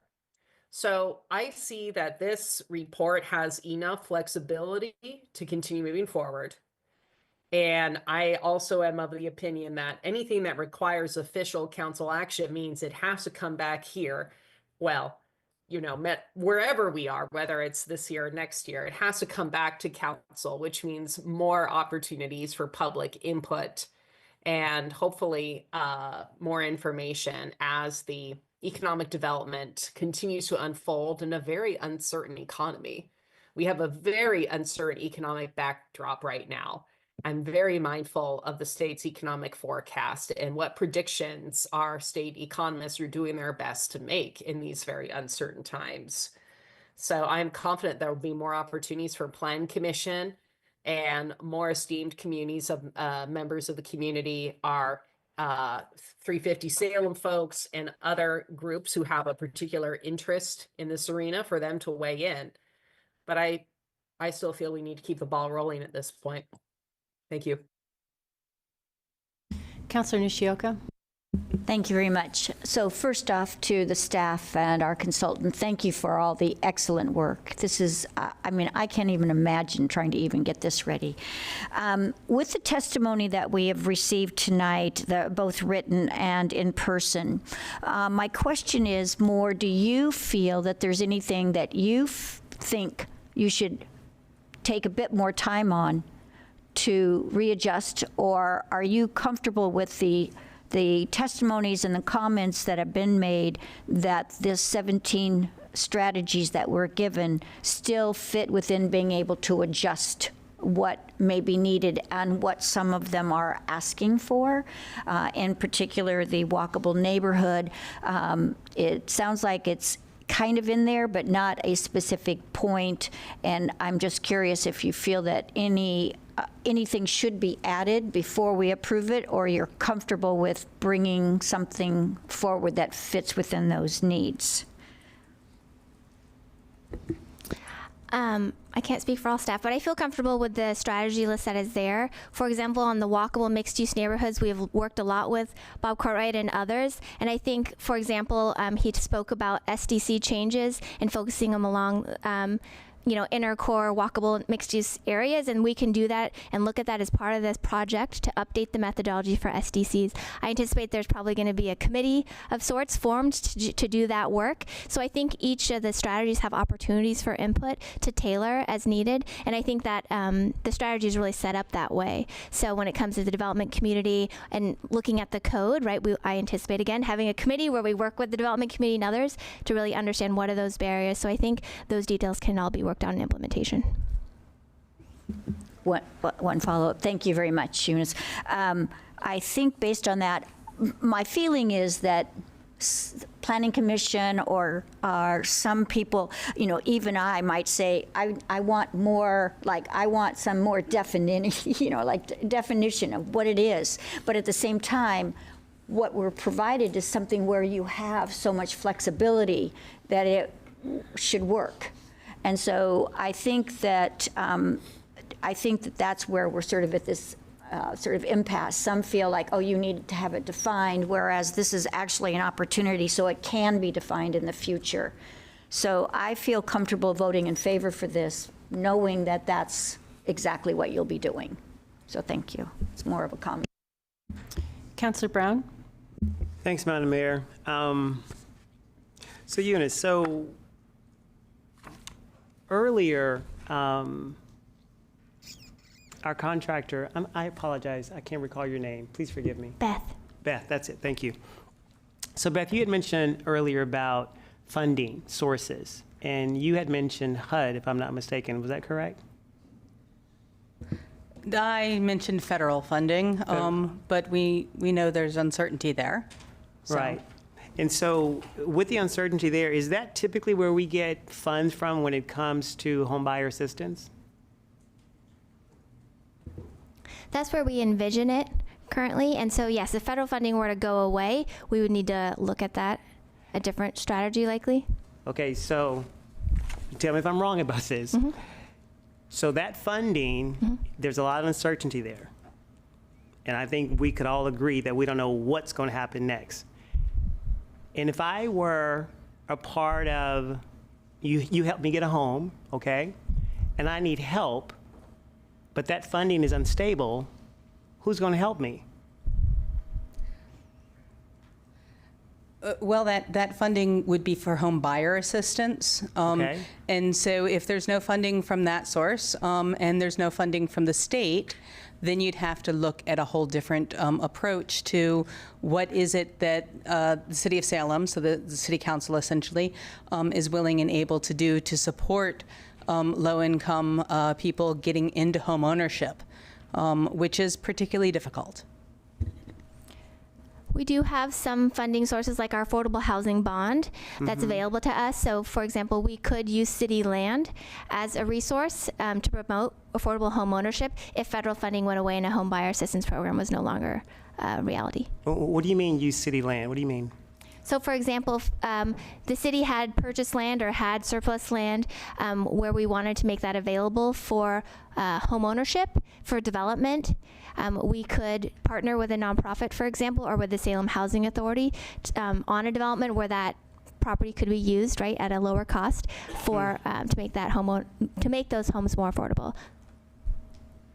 So land that Salem has available, we could talk about possibly going in partnership with the developer. Community Land Trust. Correct. I have a lot more questions, but I have one more. And it's not about the strategies, because whether it's 17 or 71, I think we're going to have issues regardless. But back to the uncertainty of funds coming from the federal level. When I look at, and I'm looking at pages 4, 5, 6, 7, and 8, when I look at advancing equity, and I love all of the language there. But if I were a part of the current HUD and I saw this wording to me, as much as I like it, and being as a person of color, this wording to me has DEI written all over it, in which we know there's a totally different meaning that people have when you use that acronym. If I saw this and I was a part of HUD today, I would yank funding. Does anyone else have that concern besides myself? I don't know if I can speak for other cities, but I will say that promoting fair and equitable housing, those specific words is a requirement from the state, and so all housing production strategies do need to use that wording and actually meet those outcomes. So perhaps there's concern. It's a hard question to answer, I know. Yeah. And the state is doubling down on that with our newer system for doing this kind of planning that when Salem next does their housing production strategy, fair and equitable housing, fair housing is integrated much more deeply into that. And so there'll be more discussion of that at that point. You don't have to have the particular piece that is in here on page 5 and 6. You don't have to have that in your HPS. You can remove it, and you know, it's still a valid HPS. That doesn't take the idea of fair and equitable housing and equity out of this, because it's just written so deeply into what the state requires. And so the state requires it of all cities over 10,000 people. Right, and I appreciate the follow through. I think one of the reasons that I phrased the question that way is because I think there are some things that are happening around us that we may not be discussing out loud. And I'm okay with discussing those parts that are uncomfortable because my mindset goes back to affordable housing. And one of your strategies, if I'm not mistaken, one of your strategies was looking at mobile homes, correct? And so when I think of mobile homes, and I think the data would show this, that in Ward 5, we have the largest amount of mobile homes in the entire city. And so if some of those particular people who live in the homes right now are afraid that they're going to lose their home in the next year, that's a valid concern. At the same time, if it's a strategy to have more homes like this to reach folks who can afford this, I don't know where you're going to put them without taking a look at the land. And so, as you see what I'm saying? It's like a juxtaposition here, because you can't have one without the other, and nor can you address one side of the strategy and not the other. Because it's one thing to protect folks from losing their homes. It's another conversation to say, okay, I'm going to help you get into your home. And I don't think we can have those conversations in silos. So thank you. I yield the floor, Madam Mayor. Okay, thank you. Councilor Varney. Thank you very much. Great conversation, good presentation, and that's quite the document to go through. Oh, boy. I can understand some of the concerns from the neighborhood association in West Salem about this missing some pieces and connections with things. However, I don't think it going back to the Planning Commission is going to accomplish that when I look at it. I mean, to me, these 17 actions, I look at them more as approaches, ways to kind of look at something, but it's going to be a combination, the combination of them and how we can make them work for us to accomplish whatever goals we have for them. For example, E&F, the SDCs and the MUTIP, for example, you know, we're looking at things like affordable housing, energy savings, climate, walkable mixed-use areas. There are things we can do with those two things to accomplish some of our other goals. So in that sense, I'm assuming we can still use this to accomplish that, right? Let's say we have 6 or 7 actions or approaches that we want to focus on primarily. We can basically do that without having to do all the rest of them, right? Is that true? We would have to go back to the state and let them know how we're going to meet the needs that are being met by those other actions that are not being pursued. Okay, so if we look at those 6, 7, 8, and they are meeting those goals that we set, I mean, that would make sense if because we're going to have specific goals here that maybe other places are not going to have the same overall goals, right? Okay. I mean, I'm generally supportive of this adoption. I mean, because we're supportive of increasing housing and we're committed to that, and it demonstrates that. But I want to make sure we have that flexibility. that's what concerns me the most. I don't want us to be tied into something, and I'm hoping that we can pull these other elements into it. I really like the cost-benefit analysis, that idea, but those were individual actions that were identified.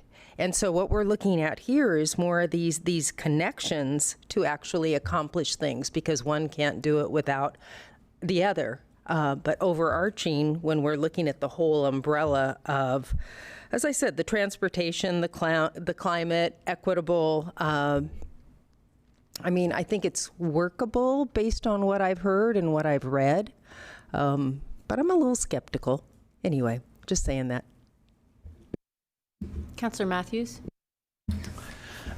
The implementation kind of piece, I was just kind of looking at that, and I think one of the things I'm struggling most on this entire housing production strategy is none of these strategies put concrete on the ground, right? None of these things build a foundation, which is not supposed to, but the community that builds the foundation is telling us that the things they feel like are the largest problems in our system, we're prioritizing them as low.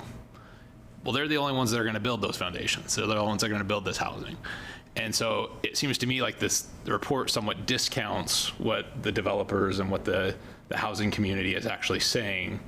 And so I think my biggest piece of what I'd like to see, right, is particularly K&M, which are the revise the zoning code to support more development of needed housing and improve the permitting process. Right now, the K is not proposed to have any type of implementation until 2028. That's a pretty long time if our goal is to actually increase this housing. And we have other things that are being implemented prior to that. And so, well, or at least having council direction prior to that. And so I would like to see those things moved up in timeline, in the implementation timeline in particular. Secondly, and I am learning that nothing in government moves fast, I think, right? But to allocate a year for council direction on every one of these things seems like a very long time. Once you've done the work, once you've done the evaluation and you bring it to us, I would be comfortable reducing that council direction timeline to a much lower timeline of not a year.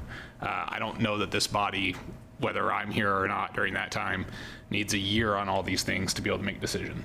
And so I would rather see those shorter so that we can get to the implementation faster.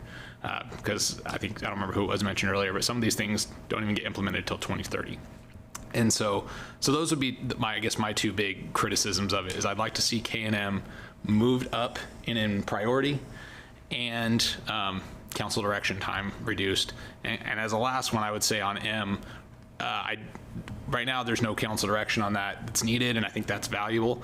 But I do think, especially knowing that housing is such a priority and it has been for how many years now, council should be involved and knowledgeable of what that evaluation process brings. And so I guess I would ask that at the end of that evaluation period, so beginning of 2026 is when it's proposed, so it'd be January, that staff can bring back to council what was the evaluation, what was all the feedback that you received from the development, for the developers, engineers, the builders that you met locally to kind of figure out where are they saying that these problems are, so that we can have more knowledge around this. That would be my piece of recommendation. Is that right? I don't know.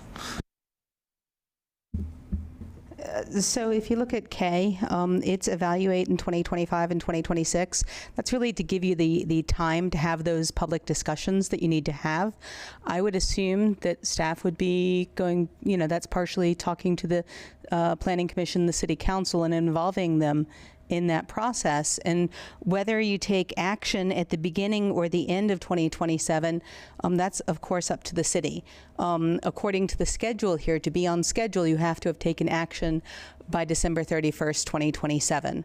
So you could take action in January. You could take action sometime in 2026 if you have the discussions completed. There's no problem in completing something faster than what you've got in the implementation schedule. There's potentially, some concerns with the state in completing something much slower than what you've got in the implementation schedule. So it's not that council decision takes a whole year. It's that the implementation schedule gives staff and the city the flexibility to do that in the part of the year that makes sense. And if you want to do it sooner, then of course you can. And I recognize that, and I acknowledge that just because the box says it takes a year doesn't really mean it takes a year. What I have noticed, though, short time on council, right? But what ends up happening is that ultimately our council agendas get filled very fast. And so inevitably it gets put on the last part of whenever the priority is that it has to happen. And so I think that would be some of my concern of giving the full year as opposed to a 6-month or a 3-month to be able to say, you got to make this decision in 3 months. So that's part of the council direction. And then looking at K, my hope would be is that that evaluate time could be reduced down so that it's more in line with M. In the evaluation standpoint. We anticipate starting the code amendment as soon as the housing production strategy is adopted. It's the same staff working on the housing production strategy as would do the code amendment. So we've committed to the development committee of starting that right away. If it doesn't take that long and we can move this, really quickly, then we will, and we will come to council before whatever date is on the schedule. We anticipate though doing kind of a real deep dive, right, to make sure that we are talking to builders of multifamily, talking to builders of mixed use, of single family, of middle housing, right, and making sure we're really hearing all those so we don't have to come back every year with a different code amendment and just kind of get it right and then bring it through the adoption process, which is typically a 6-month process.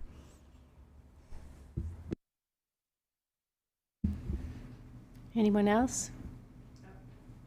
Councilor Brown. It would be me. I have a question. Before we have to vote or anything, can we take a break if that's okay? I was going to suggest just the same thing. Yes, see, I asked the right question this time. Everybody okay with that? Just 5 minutes? Councilor Gwynn. Sorry. So I took some notes, and I was just curious. There were questions asked about reducing barriers and regulatory and permitting different standards. Several people mentioned expedited permitting. Is that included in that, and how will we see that come to fruition? Sure. The zoning code amendment that's listed as, I can't remember if it's K or M, the zoning code one could include, right, looking at the process. So in the past, we've done code amendments to, for example, remove public hearing processes to make things a staff level decision, which speeds up the approval process. Those are all part of the zoning code, and we would look at that all together.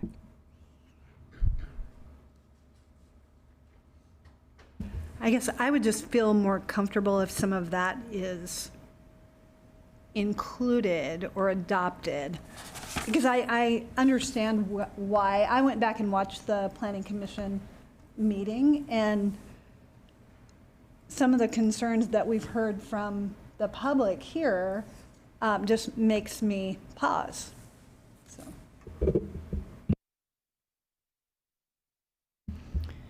Well, how about we take that little 5-minute break and resume? Yes. Just from a procedural standpoint, I think the public hearing's still open, so do we need to so close it can we- before we read? City Attorney says it's fine.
It was locked at first.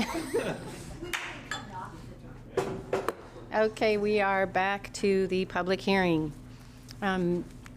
Is there any further questions for staff or discussion?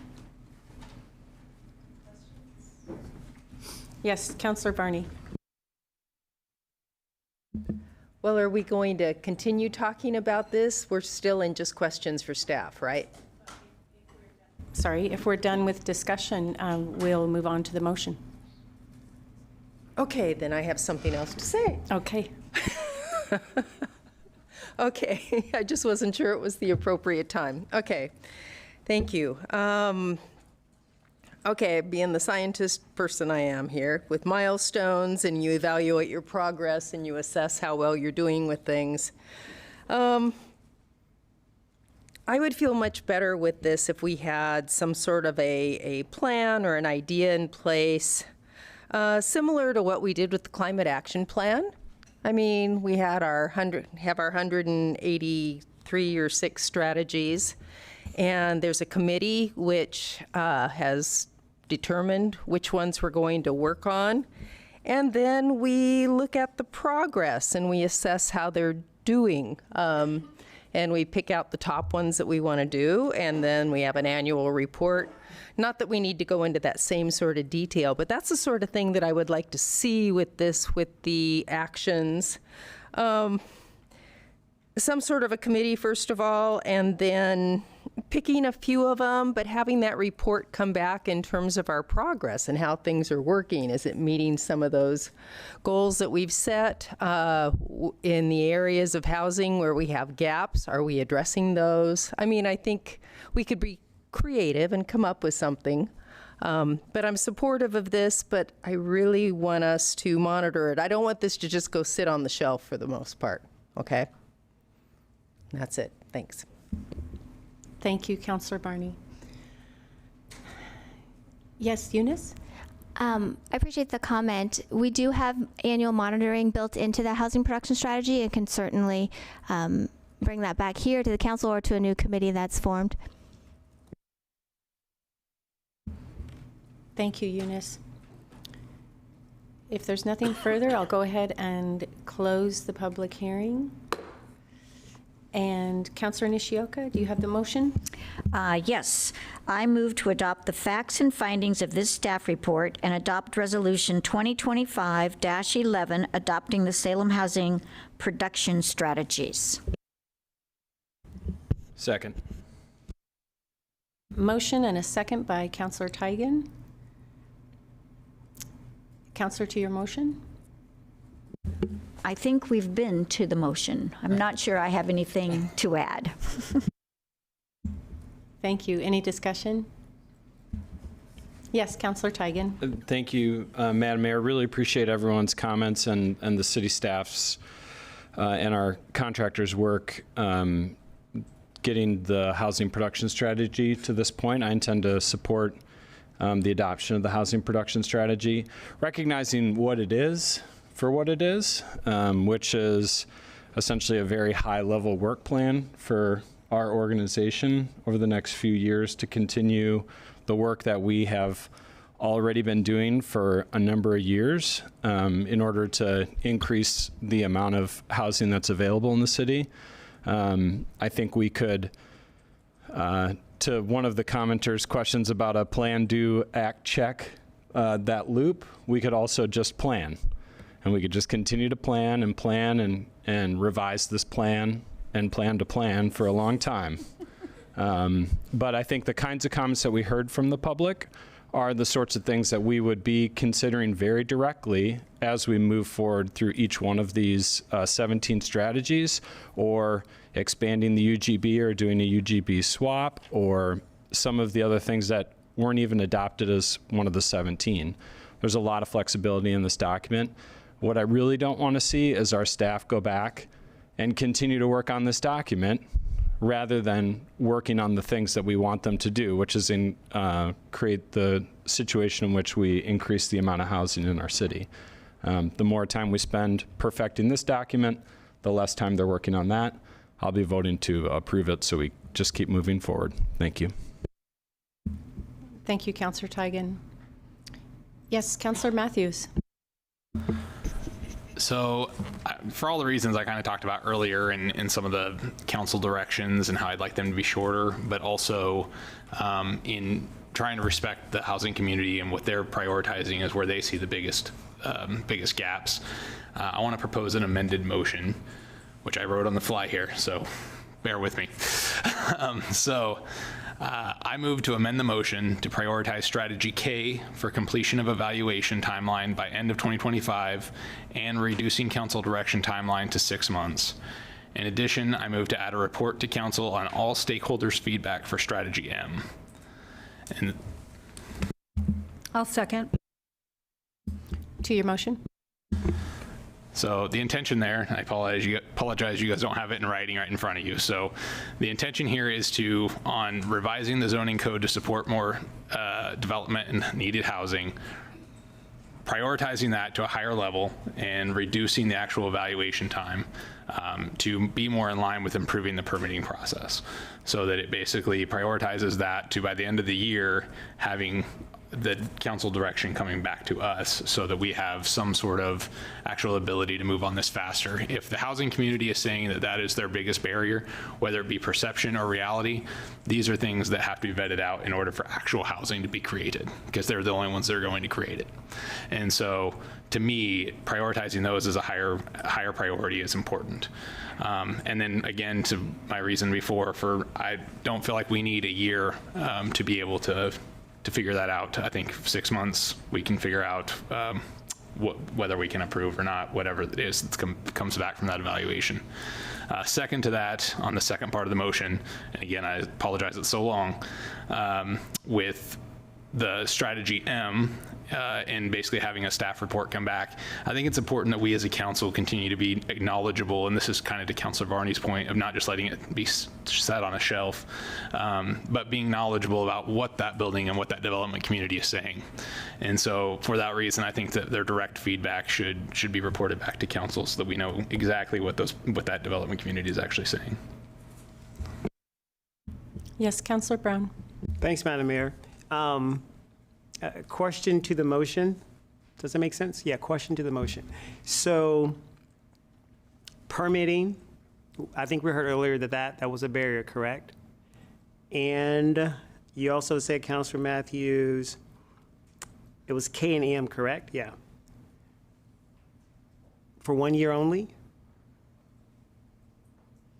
For 1 year. Go right ahead. What do you mean 1 year only? Till you said, what's that time frame? So by the end of this year, so currently strategy M has, by the end of this year, the evaluation period will be completed and that they'll start implementation. I just want to bring strategy K to be more in line with that, where also the evaluation happens. It's a similar community. So the same community that you're going to be parts of the same community for that zoning code is the same community you're going to be evaluating for the permitting process and determine how that can be better. And so this seems like almost more of an efficiency task to be able to say, if we've got everyone together already, why wouldn't we tackle both these issues at the same time? But now, just for my own clarity, that's only for M, or is that for K and M? Go ahead, Councilor Matthews. So K is already, M is already set on an evaluation timeline of being completed by the end of this year. And this would basically bring K to be in line with that same timeline. Got it. Thank you for the clarity. Thanks, Madam Mayor. Yes, Councilor Nishioka.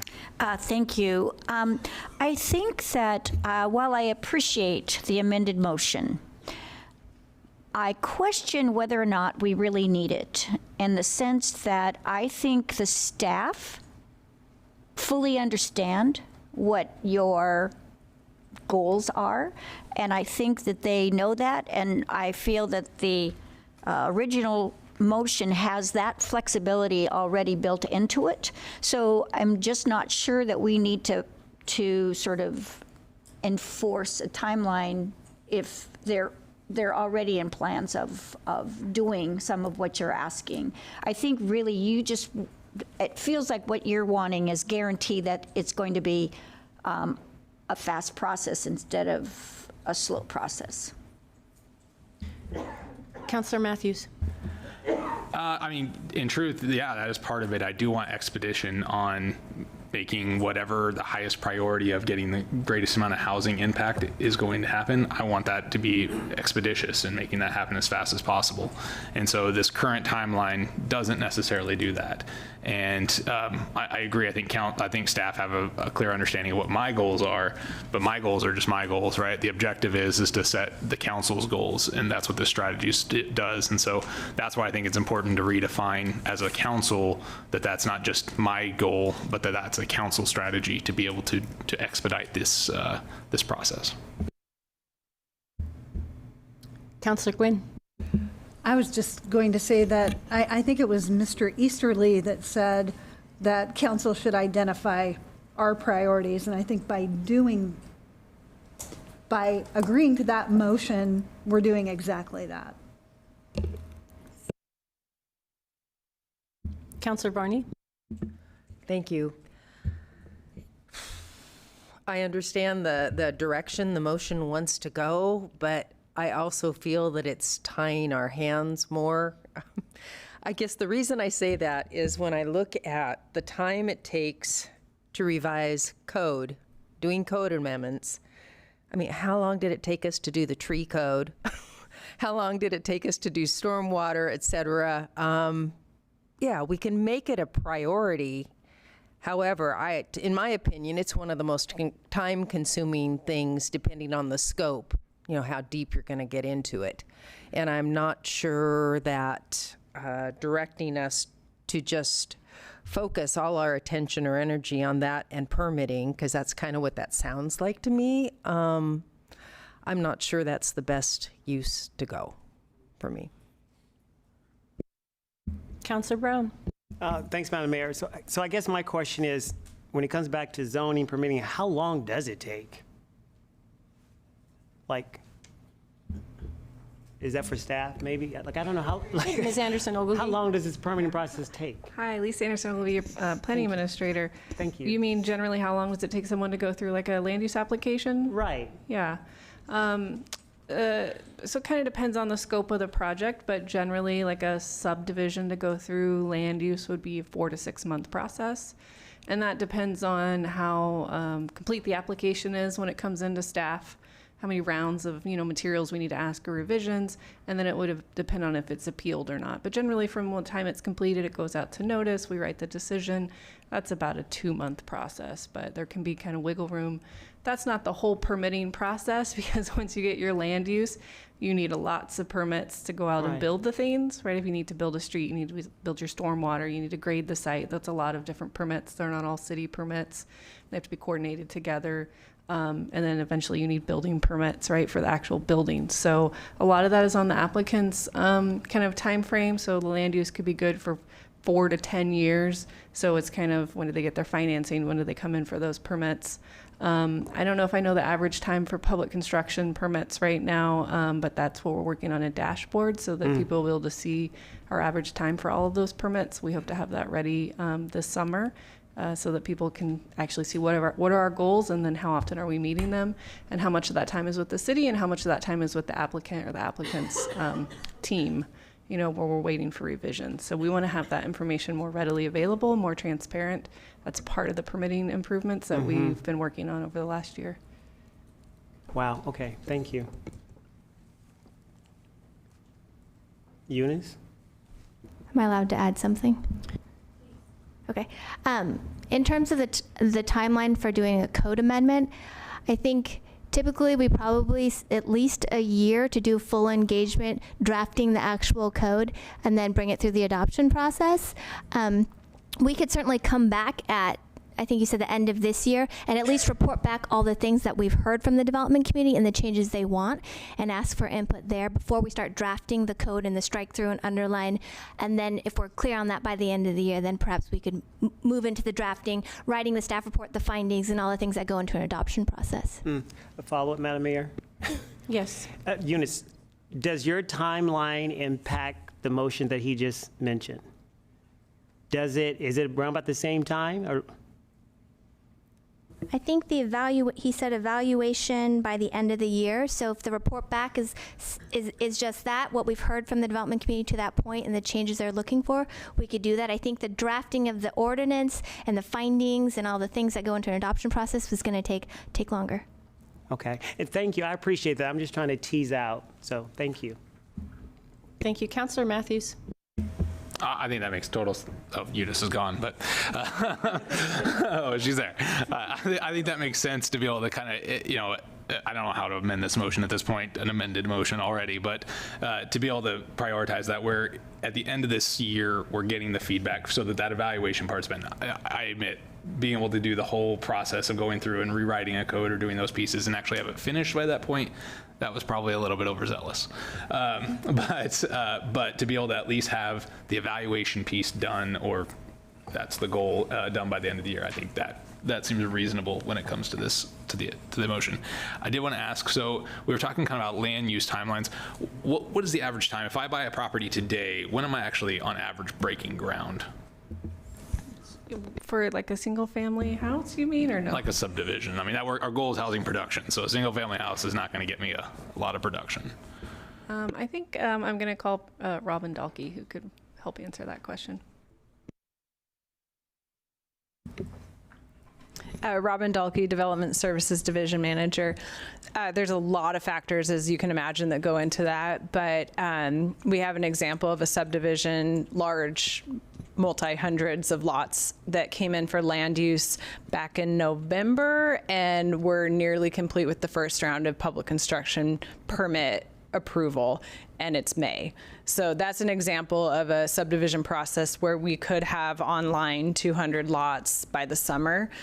That went really smoothly and went well. We had complete applications. We've also seen subdivisions that have run into financial issues or issues with federal permitting, things that are sort of out of the city's hands that can go out, that, you know, subdivisions can be valid for 10 years. So we've seen them in the process for multiple years.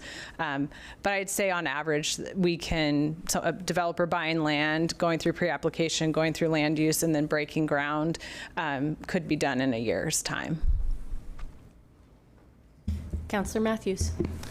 Well, and for me, this solidifies even more why it's so important that we prioritize this, because so I spent this week reaching out to engineers, developers, and builders to be able to get an idea of what do they think of this housing production strategy. And so after talking to over 20 of them, all the ones that work within our city of Salem, their timeline of what they felt was the average was about 2.5 years from the time that they bought a property to the time they actually get to break ground. The reason for that, I'm sure, varies, right, with each person. But if we have data that's showing that on average we're getting from property to actually breaking ground in a year, those are the kinds of things that have to be vetted out with this, because whether it's perception or reality, the perception is reality. And the perception is that we are slow at this and that it is taking a long time to do this. And so I think that's all the more reason with the development community piece, and you're seeing it in the public testimony that received tonight and the written testimony, that the people we're depending on to actually build these units aren't feeling like our process is efficient, aren't feeling like this process is fast. And so if it is fast and we can show that to them, that's going to be extremely helpful. And I know we have the dashboard coming online, hopefully in July, that'll help with that. But those are the pieces. I think that's why it's so important to prioritize this up, to be able to say, what are your needs, what are your concerns, and either let us show you why maybe your perception is wrong, or let us show us how we can do it better. And I think that's why it's so important to prioritize these up. Anyone else?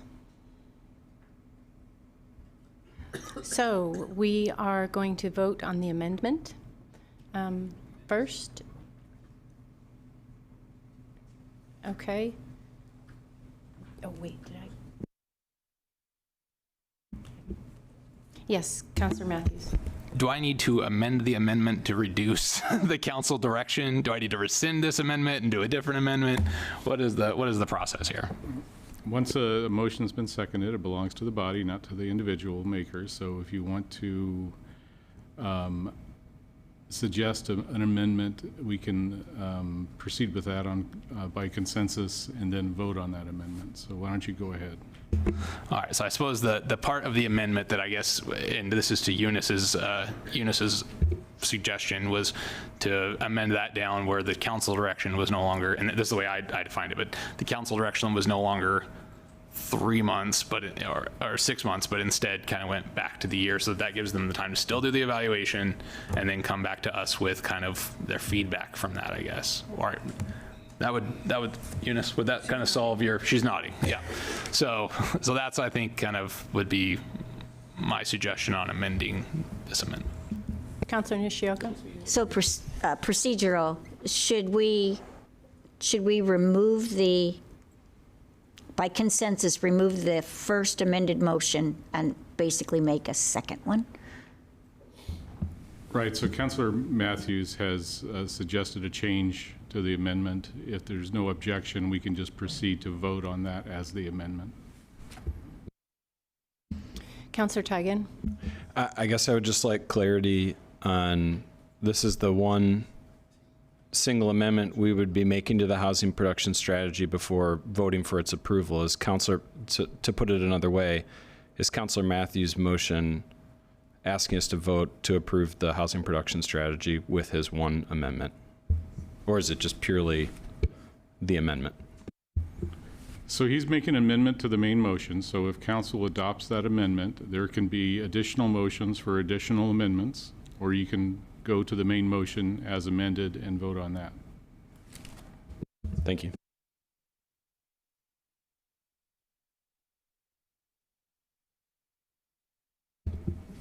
So if there's no other discussion on the amendment, you can proceed to a vote on the amendment. And do we need the amendment to be read again, or are we good? Thank you. All right, so I move to amend the motion to prioritize strategy K for completion of evaluation timeline by the end of 2025, period. In addition, I move to add a report to council on stakeholders' feedback for strategy M. Do I have a second? You don't need a Nope, I second. don't need one. He's not making a new motion. He's just restating it, so you can proceed to the vote. Thank you, sir. Will the recorder please call the roll? Councillor Brown. Aye. Councillor Nordyke. Aye. Councillor Varney. Aye.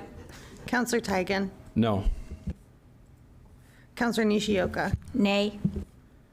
Councillor Matthews. Aye. Councillor Gwynn. Aye. Mayor Julie Hoy. Aye. Motion passes, and now we'll move to the original motion as amended. So will I read this again? You don't need to read it again. I think we're clear on what the amended Okay. motion is. Did you have a question, Councilor Varney? Excuse me. I misunderstood. I thought it was all, since it had been amended, it was just a single vote on everything then. That was my understanding. That's not correct. What I said was that you would vote on the amendment first, then go back to the main motion as amended and vote on that. Because I would not have voted the way I did, just because I thought it was all in one. Anyway, that was my confusion.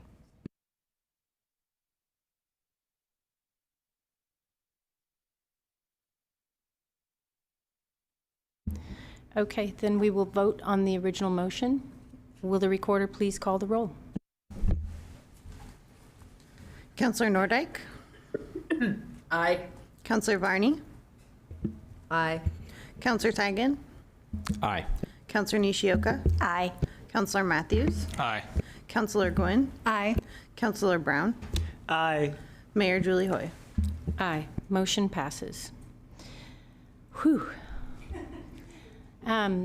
You know, just a little tiny side note, I think it's pretty incredible actually how much we all really deeply care about this very important issue. So I want to thank everybody, staff included, and our consultant for the hard work you've poured into this. And there's more work to do. And it's an open, living, breathing document. So see you in 17 items. Thank you. We are moving on then to special orders of business.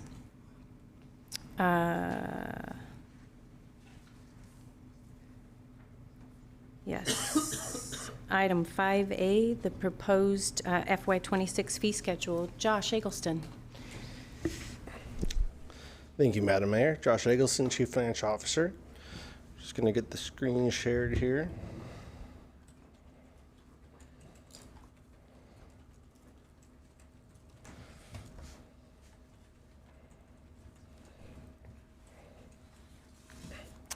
And I'll try to keep this as brief as possible.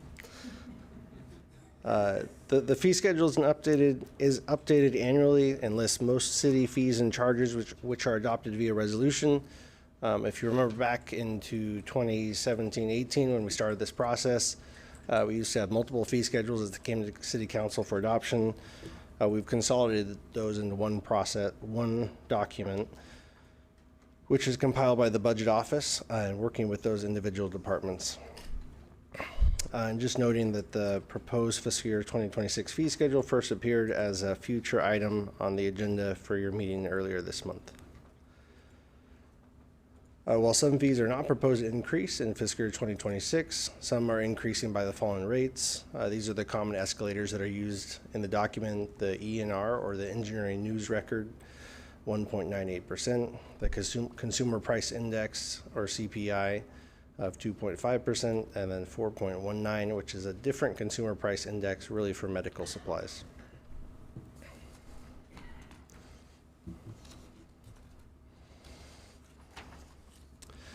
Just wanted to highlight the city operations fee and the update here. This is proposed to increase by that CPI, that 2.5%, for all the individual accounts. And one reason I want to highlight this is that last year when we talked about this, we talked about a restructuring of that lower portion for the commercial, industrial, institutional, and public. I'm pleased to report that we're now ready to have that conversation. The software has been implemented. We've had some preliminary conversations about a data set, so we'll be launching into that. Regardless, we are just proposing the 2.5% increase, but it could be modified at a later date with that restructuring. Another fee I want to highlight is the streetlight fee. You might remember adopting Council Policy C20 last year that did anticipate increasing the streetlight fee for the first time. The streetlight fee is proposed to increase. It's a combination of the actual utility electricity cost increase and then the ENR. But you can see the increases listed here. And then also in the staff report, or sorry, the Exhibit A to the staff report. There are also some new fees added to the fee schedule. Some of those are for fire, interfacility transports for EMS. So as we're implementing ambulance service, we're adding a fee so that we can transport from facility to facility. Community planning and development, several fees there. Community services, a few additional fees there. One notable one is the Gear Park artificial field rental. We haven't had that field before, so we're adding the fee to be able to rent it. And one note here, coming to the Finance Committee next month is a community services fee study that was just completed with a staff recommendation on potential changes. It really won't impact the fees in this schedule because it's really for the next season. So one thing we're going to be doing is recommending some restructuring, some changes there, really for the next fee schedule. We'll also be looking at aligning how the timing works, because believe it or not, July 1st is not a good time to adjust parks and recreation fees. And staff recommendation is to adopt 2025-10, setting fees and charges for the City of Salem for fiscal year 2026. And I'm happy to answer any questions. Councillor Gwynn. So, Josh, the operations fee, how much has that gone up in the last 2.5 years, like percentage-wise? I don't have that off the top of my head. I know that there was a significant increase about 2 years ago, the $5.50 increase that was really part one of a two-part plan for revenue, and that increase did happen. So a fairly significant increase, but this is just the 2.5% based on the CPI. And I can't support that, knowing that we have the adjustments on the industrial side. So I really struggle with this just because everything's so expensive and people just can't afford it. So, and it's gone up. It's like 80% in the last 2.5 years. So I don't think we need the other 2.5 personally. Not when we're going to be making those changes in a couple of months. Yeah, I appreciate the comment. The one thing I would note is the restructuring conversations have really been targeted around those other accounts, not necessarily the residential multifamily. So just want to make that comment.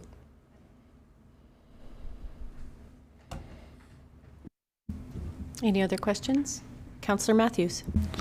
The industrial changes that Councillor Gwynn was just talking about, that would require council approval as well, correct? It would certainly. Any ordinance change or resolution adoption would come back to council. Okay. Any other questions for Josh? I see none. Thank you, sir.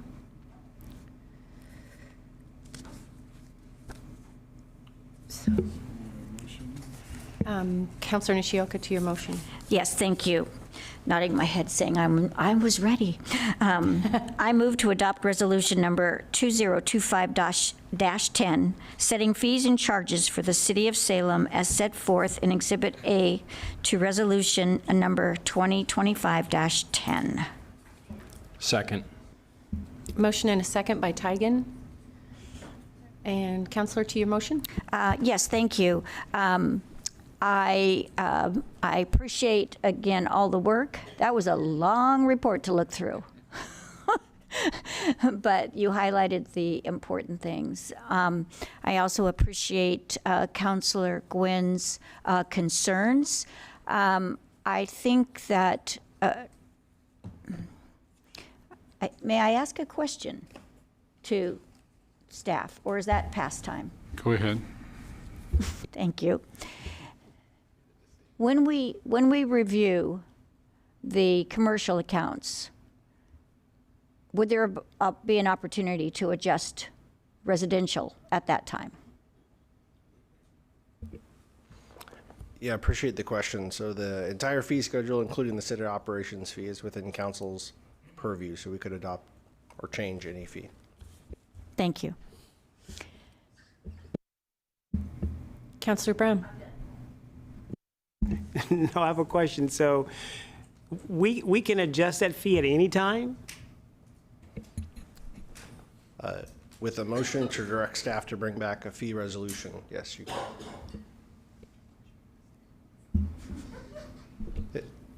Just, if I may. Please. There are some practical considerations. There are notices that go out when the bills are adjusted. So like Public Works, as they're gearing up for that July changeover, they include notice in the bills, things like that. So if there was an off-cycle fee change, there could be an additional cost for notices and letting people know. Also, it creates some confusion. So that January 1st date is preferable, but there could be an other date, but it would require additional funds. Follow up, may I? Yes, sir. Thanks, Madam Mayor. So, Mr. CFO, so my question is just for like public knowledge. At what point do we have to bring them in for their input? Or we don't have to do that at all? As far as public engagement around fee increases? Yeah, fees. So when the city operations fee ordinance was passed, it included a provision that city council should adjust it annually for inflation. So that's what we're doing here with this 2.5%. I would say if you're looking at a larger shift, there should be a larger community outreach, whether you're talking about a $5.50 increase or a restructuring on the commercial, industrial, those type of accounts. But adjustments for inflations don't necessarily require additional engagement. Got it. Thank you, Mr. CFO. Thank you, Madam Mayor. Yes, sir. Anyone else? Councillor Gwynn. So Josh, I just want to say I appreciate all the work. I mean, it's 137 pages, right? And I only had one. I only had one concern, so. Anyone else, any further questions or comments? I believe that Councillor Gwynn might like to make an amended motion. Counselor? I move to amend the motion to remove the change in the operations fee. I don't know how to say that. Counselor, is the intent just to keep the operations fee rate the same and not increase it? We need a second. I'll second it. Motion by Gwynn, second by Nishioka. Counselor, to your motion? Well, like I said, I just don't think that now is the time, and we're going to have, hopefully, a significant increase when we make the change to the operations fee on commercial endeavors. So. Yes, Counselor Nishioka. I was ready to move forward with the original motion, but I recognize the concerns that Councillor Gwynn has, and I feel if we're going to be moving forward relatively soon with the commercial aspect of the operations fee, we could at that time look at residential and make a determination if the amount that is offered this evening is the correct, or if we have any flexibility. I just feel like it might be the opportunity to just hold off for a little while and then take a look. Thank you. Councillor Teigen. I'm not going to support this motion. The operations fee goes directly into the general fund. After the passage of the levy, the general fund is now dedicated almost solely to our police, fire, emergency services, our legal counsel, our financial office, HR. The projections that we've known as a budget committee and as a council that tell us just how deep of a hole we are in next year also anticipated this 2.5% increase in the operations fee. So if we don't accept this tonight, our hole will be deeper tomorrow morning. And I know it doesn't feel good to increase the cost of the services that the city provides, but they're essential for the operation of our organization. And I too look forward to adjusting the operations fee. It's one of the things I'm most looking forward to in my term. I will hopefully have support on the council to reduce how much we ask of our residents and increase what we ask of our commercial partners in this city. But tonight is not the night to not increase this amount. Councillor Matthews. I kind of share Councillor Teigen's opinion on this, that the 2.5 is sort of already projected and not a completely unreasonable amount for a yearly increase. Now, if you look historically, undeniably, we have had massive increases in the city operations fee. But this specific year that we're looking at doesn't seem like an aggressive increase. And for all the reasons that Councillor Teigen said of not wanting to increase a deficit that we're already looking at, knowing that these funds now are almost exclusively for police and fire, I think it's important that we don't do this tonight. That's my opinion. Don't amend, but we go ahead and move forward with this, and then wherever the chips fall on the city operations fee in the future, then we'll figure that out in the future on the commercial side. Mr. Eggleston, may I ask a question? And whether or not you know the answer is totally okay. How much money are we talking about? What kind of deficit would come to the general fund? Yeah, so approximately $370,000 would be the amount we'd propose to reduce the general fund budget by, the revenue budget. So we have to produce a good faith estimate when we adopt the budget. So if you were to pass this amended motion, we would recommend council decrease that resources budget, that city operations fee line item, by approximately $370,000. Thank you, sir. Any further questions or comments on the amended motion? In that case, will the recorder please call the roll? Oh, I'm sorry. Councillor Nordyke, did you have your hand up? I did, yes. Go right ahead. No, I was, thank you, Madam Mayor. I support and I agree with Councilors Teigen and Matthews on this one. And again, I'm dying on the vine a little bit over here, folks. It's getting a little late and I am not feeling too hot. But I support passing it with the operations fee increase. That $370,000 would cover a lot of public safety positions or other essential positions. And I'm not interested in letting go of that revenue right now. Thank you, Councilor Nordyke. Anything further? Will the recorder please call the roll? Yes, Councilor Varney. Could you please restate the motion? This is the amended motion. Okay. Go ahead, Okay, I just Councilor wanted to Gwynn. make sure. This is the amended motion.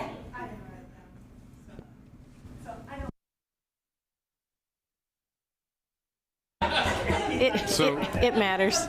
Madam Mayor, if I may, I think the motion to amend was to not increase the operations fee.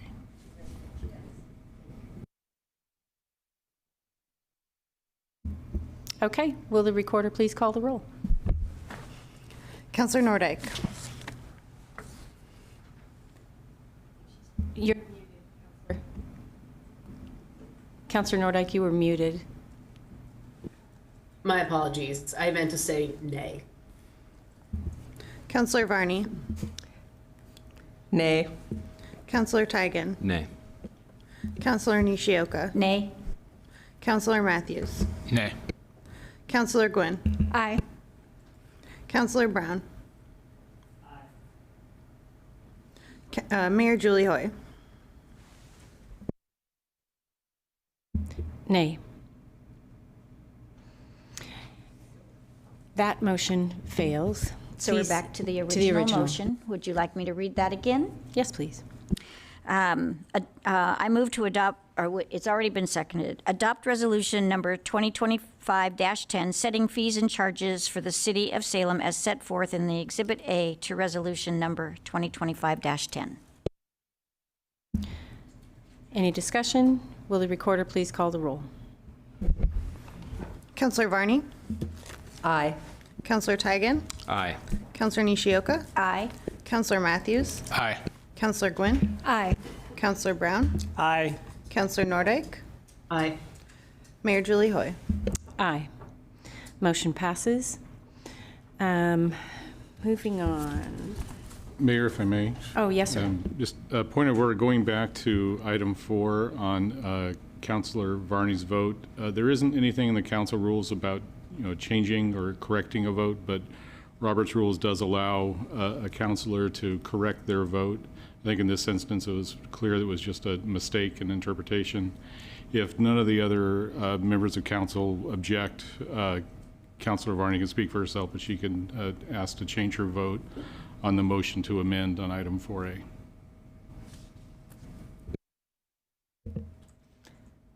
Yeah, I would like to change my vote. I misunderstood what the motion was, basically.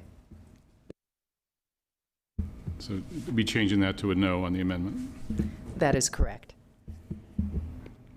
Thank you. Okay, we are moving on to, is it just B? Yep, 5B. 5B, yeah, information only. Gretchen Bennett, are you Thank speaking you. to this one? Yeah, just briefly. Thank you. I'm Gretchen Bennett, Acting in Capacity Community Services Director, and it's my pleasure to welcome our very patient Jim West and his colleagues from the Oregon Department of Transportation. Following their presentation, if you have questions, we've got Rob Romanek, our Parks Planning Manager, several colleagues from Public Works, and myself here to help if you need.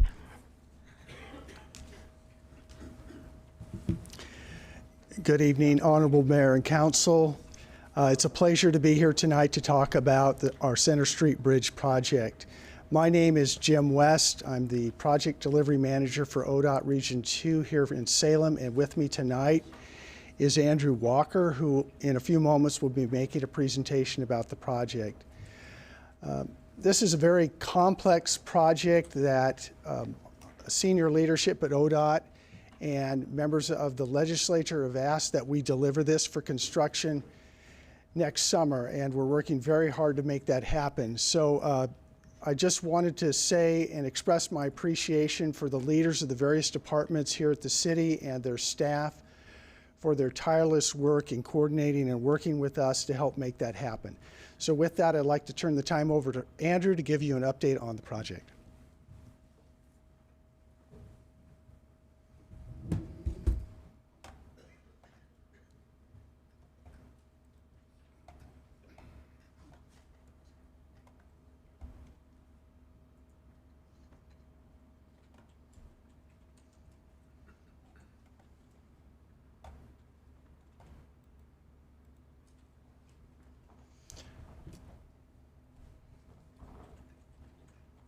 Perfect. It's working. All right. Appreciate the time. Appreciate you all inviting us here to speak. I would like to, reinforce that statement that we appreciate working with the city on this. In particular, wanted to highlight one of your, I think you called him backbenchers at one point in the meeting. He's not a backbencher for us, but working with Ben, he drew the short straw as the city liaison for us and has been helping us coordinate everything from traffic and adjusting signal timing to water line relocation and improvement work and park impacts and just all the aspects of a very complicated project. And he's been doing a really great job. So I know the city's having some budget crisis, but he deserves a raise. Anyway, so like I said, Andrew Walker, I'm the project, and he didn't pay me to say that, by the way. So yeah, I'm the project manager for this one with Oregon Department of Transportation, and really do appreciate the time to share with you today. So the purpose of this is to brief the council, answer any questions you have. No decisions being requested on this, just an informational presentation. So what I'll go over today is kind of a 40,000 foot view of the project, what we expect, hit some of the project schedule highlights. We talked about some public outreach. Last time we were here, we had mentioned we'd come back and give you some results of our public outreach, some park impacts, traffic impacts, and then at the end, some time for questions. So I think some of you are probably familiar with us. You might have already seen the roadshow. I've done 30 or 40 presentations at this point. Some of you I'm familiar with some of those presentations already, but I'll try and go through this quickly because I know it's getting late. So phase one, this project is phased in two different phases. Phase one includes retrofit of the river span and the east ramps. Phase two includes the west ramps. Part of the reasoning behind that is as we developed our design, we realized the extent of the liquefaction on the west side. Liquefaction is when an earthquake occurs, the soil acts more like a liquid, and that requires a more extensive retrofit. And once we got into the design, we realized that it's more feasible to really replace. We'd basically be replacing the west bridges anyways, or west ramps anyways, and if we were to try and retrofit them. And so once you get into replacement, you get a more complicated design and a lot more nuances involved in that analysis. And if we're going to replace those structures, we want to make sure we're replacing them with a facility that we're going to be comfortable with for the next 100 years or so. So it made sense to keep phase one moving forward to get the work done we can now while we further analyze phase two. So phase one would also include the city water line. One benefit of including the city water line in phase one is that the water line is pretty much encompassed within the boundaries of phase one. So at the conclusion of phase one, we would have a fully retrofitted water line. Right now, City of Salem has, I think, 3 water lines that serve West Salem, none of which are seismically resilient. So this project would provide an improved water line as well as a resilient one, which is a pretty significant benefit. If you're keen at looking at the map there, you can see that phase one doesn't do the whole bridge. And so what happens if there's an earthquake between phase one and phase two? The answer is it's going to be better than if we did nothing, which is good, but it wouldn't fully address it. So we would develop an emergency response plan to help reconnect that bridge as quickly as possible and get services back to West Salem. Phase one also includes a further analysis of phase two. So what would that replacement look like? What would those impacts be? How much would it cost so that we can develop a funding strategy for that? I think most of you here are familiar. It sounds like you're working through some funding strategies yourselves. Phase 2 would include, like I said, that replacement. The timing would depend on when we get through that analysis and when we identify the funding for the west side. So I'll hit some highlights. So one thing to note is if you look at the orange circle there, it's on the west side of the bridge. This is in that area of liquefaction, and so this is why this particular retrofit's sort of unique. We'll do something that's similar to the Abernathy Bridge up north in Portland. I'm not sure if you guys are familiar with that, but it's called a super bent, where we'll do 2 drilled shafts on either side of the existing foundation, and then we'll put the bridge onto those supports, and then we'll demo the existing foundation. So essentially, like I said, replacing that portion. And probably what we would need to do for the entire west side if we were going to continue with a retrofit strategy. But on that side, it makes sense to do that. So that's sort of a unique component of the project.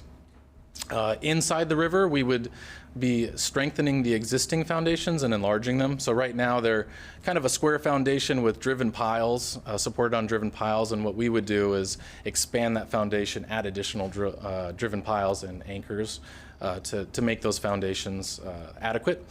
In order to do that, we'd need to encase those areas in cofferdams. Cofferdams are like a metal wall, sheet pile wall that makes a waterproof area where we can take all the water out and then work in the dry on those foundations. On the east side, we'll be doing a number of different things. We'll be strengthening the footings. There's pier walls that we'll be adding. There's anchors that we'll be adding as well, but pretty similar work to what you might see in the river as far as enlarging and adding driven piles. But in addition to that, strengthening some of the superstructure and adding some pier walls as well. And then, like I mentioned earlier, we'll be addressing the city water line that's on the bridge, and you can see in that graphic there that the majority, or actually all of the water line that's on the bridge is encompassed in phase 1. So this is our schedule. It's a pretty aggressive schedule. Right now we're in design and permitting. We're working through that now, working pretty closely with city staff on this. Assuming everything goes well and we don't run into any hiccups, there's a lot of moving parts that could do that, so this is with an asterisk, but we would hit construction beginning of next year. Or sorry, we'd bid beginning of next year and hit construction mid next year. And then we expect to be through completion of the project 2029. So some of the impacts, and I'll go through some of these impacts a little more in detail later, but like I mentioned, there'll be a work bridge in the river as well as those cofferdams that I had mentioned earlier. On either side, there'll be tree removals. We've been working closely with the city. I just want to highlight this on minimizing those removals as much as possible, protecting as many as possible. But one of the downsides of working on a bridge in the park is that you got to be in the park, and in order to work on the bridge, these trees are in the way of things like a crane and the boom swing and just areas that we'll be working in the park. So we have minimized those as much as possible, but it's difficult to avoid any impacts, obviously. I'll talk a little more about this later, but there'll be nighttime full closures. They'll be pretty minimal, but there'll be extended lane closures, 2 lanes at a time potentially. And then there'll be lane closures and ramp closures on the east side, 1 up Front Street and then the ramps also. For construction schedule, this is what we anticipate. This one comes with 2 asterisks because anytime you create a construction schedule, the contractor that wins the bid will have his own flavor for how that construction's going to go. So it'll likely look similar to this, but not be exactly this construction schedule. So we expect, beginning next year, they would prioritize the water relocation work, water line relocation work. That's really just to get it out of the way for a lot of the construction we're doing. They would focus a lot on those temporary structures that are required for the project. So that cofferdam, the work bridge, and any other temporary structures that would be associated with the project. Heading into 27, we expect them to really get heavy onto the east side and then working through all the foundation work that we need there and some of the superstructure work, and then doing the in-water work as well concurrently with that. 2028, again, more east side work, and then working more on the Wallace side, upgrading that water line. And then 2029 would be finishing that east side work, restoring the parking lot on the east side back to original or better condition, and then closing out the project. So we had mentioned we come back with some public outreach stuff, and I would like to highlight that public outreach is never done. This is just This is just one of the focused periods of time, and we came back with sort of a synopsis of what we came back with. But outreach never stops. I'm working on some other projects for ODOT as well. The one in South Salem that's working on I-5, I'm part of that project as well. And we're still sending out emails. We're still getting comments. We still work with, local residents that are, they ask questions like, what are you doing there? What's that sound wall? Why is it so loud? Sound walls should make things quieter, right? So we continue to do that outreach. There's never a time that we stop doing that. This is just kind of a focused effort. So we kind of focus between February and April on getting a lot of public input and kind of doing a road show with a lot of presentations. We've been working with city staff. We got over 500 people signed up for our email list or interested party list, so that's a pretty big turnout. A lot of people are interested in the project. We went door to door, more than 300 people we contacted just physically in person, people that might not see our canvassing or might not see our emails or might not otherwise interact with ODOT, just making sure that people that are adjacent to the project are getting contacted. Like I mentioned earlier, we've done between 30 and 40 presentations for various groups. That includes like Salem Health, Salem Kaiser District, the Gilbert House we met with. We actually met with the director there. We've met with Salem Police and Fire. There'll be additional EMS outreach as the project develops. We just kind of hit a milestone where it makes sense to start reaching out to them because we have a more developed emergency response plan. Been working a lot with Salem Parks. We did an in-person and an online open house, so belt and suspenders approach on that one. We really wanted to make sure we were reaching as many people as possible, so we provided both and got really good participation in that. For the online comment forum, where we ask for feedback on it, we got over 120 comments. That's actually pretty good. That's a pretty good turnout. The top 5 were no comment, which is interesting. And then traffic impacts, that's pretty in line with what I've been seeing from my public presentations and just comments and emails I get from having my email online. The third bridge was a really common one. A lot of people interested in a third bridge, both sides of the issue. And then this is actually, I would say, a really positive note is that people had expressed support for the project. That's also unique. I'm not sure if this is true, but I've heard every positive comment is worth 10 because people are far more likely to have negative comments than positive comments. So I would say that's a pretty positive indicator for the project. And then the last one was park access and impacts. So digging a little more into park impacts, we'll start on the east side. We're expecting approximately 90 spaces to be used for somewhere around 3 years. We're actually looking at different ways we can reduce that, but that's maybe a more conservative estimate of the impacts we'll have for those. Again, we've been working really closely with the city and identifying how we can mitigate that impact, and what we've done is basically say that we'll provide over 110% of the spots we're taking. So that's out of 90 spots, that's over 110 spots we'd be providing for the city. Some of the places we've identified as potential areas is just north of the Gilbert House. There's some paid parking in that area, and potentially ODOT could lease that space and make it free parking for park users, which would both help the Gilbert House, because I don't know how many of you guys frequent the Gilbert House, but their parking lot's usually pretty full, whereas that paid parking is usually available. And so making that free would create overflow for them in non-peak hours for the park.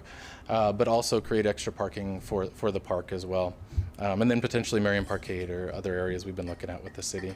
We'll maintain the EV and ADA spots that are there, so we won't be impacting those ones.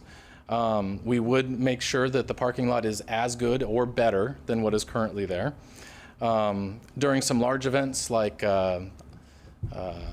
Taco Fest or Iron Man or one of those ones, we would suspend any loud activities during the event itself and then make sure that we're not hindering the activities from setup and takedown and those sorts of things. During construction, we would keep Water Street open at all times, so access to that parking lot and the rest of the park would maintain open at all times. And then there would be some flagging lane shifts on Water Street itself, but again, it would continue to be open the whole time. So moving over to the west side, again, this is about a 3-year impact is what we're anticipating. Potentially less, depending on how ambitious the contractor is. We'd keep the boat ramp open, but there would be, the boat ramp would be available to the contractor to use to launch any water vehicles that they would need during construction. So it wouldn't be more of an inconvenience than what people use it today, really. And then again, maintaining the rest of the parking as well. And you can see kind of an area of impact there on the west side. So tree impacts specifically, about 120 trees are what we expect to be removed. These vary from small trees to larger trees, a number of different varieties, including cottonwoods and Oregon ash and some other ones. We're negotiating right now with the city and city staff on how to compensate the city for those trees. So not only will we be replanting those trees, we'll also be compensating for the loss of those trees. So we'll be putting new trees back. One benefit, if you can say, to removing some of these trees would be like the Oregon ash, which has already got it's a boring beetle or something like that that's killing all those throughout the state. We would replace those trees with trees that are more resilient and wouldn't be susceptible to that particular parasite. For traffic impacts, the three major ones to note for this project would be the 22 lane closures, so that's on the bridge itself. Front Street impacts, so lane closures on Front Street, and then the nighttime full closure of the bridge. So I'll start with the lane closures. This graphic kind of shows the two lane closures in the two different colors. So I guess I'd start by highlighting, I know it looks terrible, 3 months for each phase of having two lane closures, and there's already a lot of congestion on the bridge, so this is going to make that worse. But we're looking at a 3 to 4 year project, and we're looking at 3 to 6 months of traffic impacts. That's really, it's really condensed down the work that we're doing that actually is impacting traffic. To work on a bridge of this scale and having that small of an impact on traffic is actually pretty impressive. So I would like to highlight that. I know it looks bad, but there's just no way of working on the bridge without being on the bridge. So like I said, there's a couple reasons why we need to do these closures. There's joints on there, so we need to prep those joints for replacement so that they'll be seismically resilient joints. And so in order to prep those, we'll work on one half at one time, one half at the other time, and I'll talk a little bit later about why we need to do a full closure for those joints. So Front Street, there's a couple of lane closures on there. For the Front Street northbound to Marion Street on-ramp, that should be about 3 months, and then there'd be lane restrictions on Front Street southbound for about 3 months. So hitting those full closures, we expect 4 nights. These wouldn't be consecutive necessarily. It'd probably be 2 different weekends, and it would be between the hours of somewhere around 10 and 4 a.m. So really trying to avoid those peak hours. But there's a beam that goes full length across the bridge that we need to replace and set in. And so there's no way to place that beam without doing a full closure. So some of those 2 lane closures will be prepping for that work. And then while we place that full length beam, we'll need a full closure to do that. And we, again, minimizing those to the smallest amount possible. 4 nights probably is what we expect. For just 6 hours each night on 2 different weekends. There'll be a number of rolling slowdowns for 15 minutes, just again for that, for some of that prepping for that full closure work. And then one thing also to note is that during all of these traffic impacts, we plan to accommodate emergency vehicles at all times. So even during the full closure, we're looking at creating a 2-way traffic situation on Marion Street to have the emergency vehicles have access to that. So next steps, we're going to complete NEPA, which is an environmental approval, start our right-of-way hopefully early next month. In July, we expect to be at about 95% design. So again, this is an aggressive schedule. And then bidding in January, starting construction spring, mid 2026.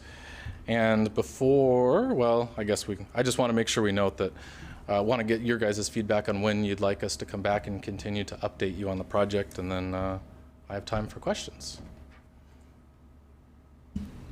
Does anyone have questions? Councillor Varney? I just have one quick one. I was obviously with the 4 nighttime full closures, you said on weekends. I guess I'm thinking about traffic coming in on Highway 18. Where will they be detoured? So there'd be two paths, either north or south, through Corvallis or Newburgh would likely be the official detour routes. For locals, I would guess they're more likely to use Independence. We would discourage that as an official detour route because we wouldn't want freight going through there probably every week or so. We're clearing out some truck that gets stuck under the train tracks there. So we wouldn't use that as an official detour, but locals would know about it, and that would be available to them. But again, looking at 4 nights total, real small impacts, trying to minimize it to the least number of cars, lowest peak volume. Yeah, good question. Councillor Brown? Madam Mayor, I want to make sure I heard that correct. The detour is Corvallis or Newburgh? Yeah, it's a long ways. That's why the bridge is important. I just want to make sure I say that again so people at home they'll be like, yeah, that's what it is. Yeah, it's a long detour, hence the importance of the retrofit, yeah. And you're serious about that is the detour? For those days, yeah. Oh, wow. Okay. Those are the nearest crossings, yeah. Wow. Yeah, it's good. It's good to highlight that. Please. Where do you live? I'm just curious. South Salem. I knew it. It does not impact him at all. I try and avoid West Salem a lot because of the bridge. It's a good question. Anyone else? Yes, Councillor Matthews. I'll just say I'm really impressed with how I think you guys have done a fantastic job of keeping us really well informed about this whole process, how it's supposed to happen, the timelines. I mean, I've seen a version of this, multiple versions of this presentation. This is probably my 4th time, but I'm just really impressed with how good your team has done to kind of keep us informed, and the city staff on that same veil. So, appreciate it. Pass that on. Anyone else? Thank you so much. All right, Great job. And now that you know all about our housing strategy, if you have any input, now thank you guys. I appreciate your patience. Okay, we are ready to move on to 5C, the summary of recent progress on the Salem Civic Center. Aaron, are you awake? Come on down. Thank you for your patience, too.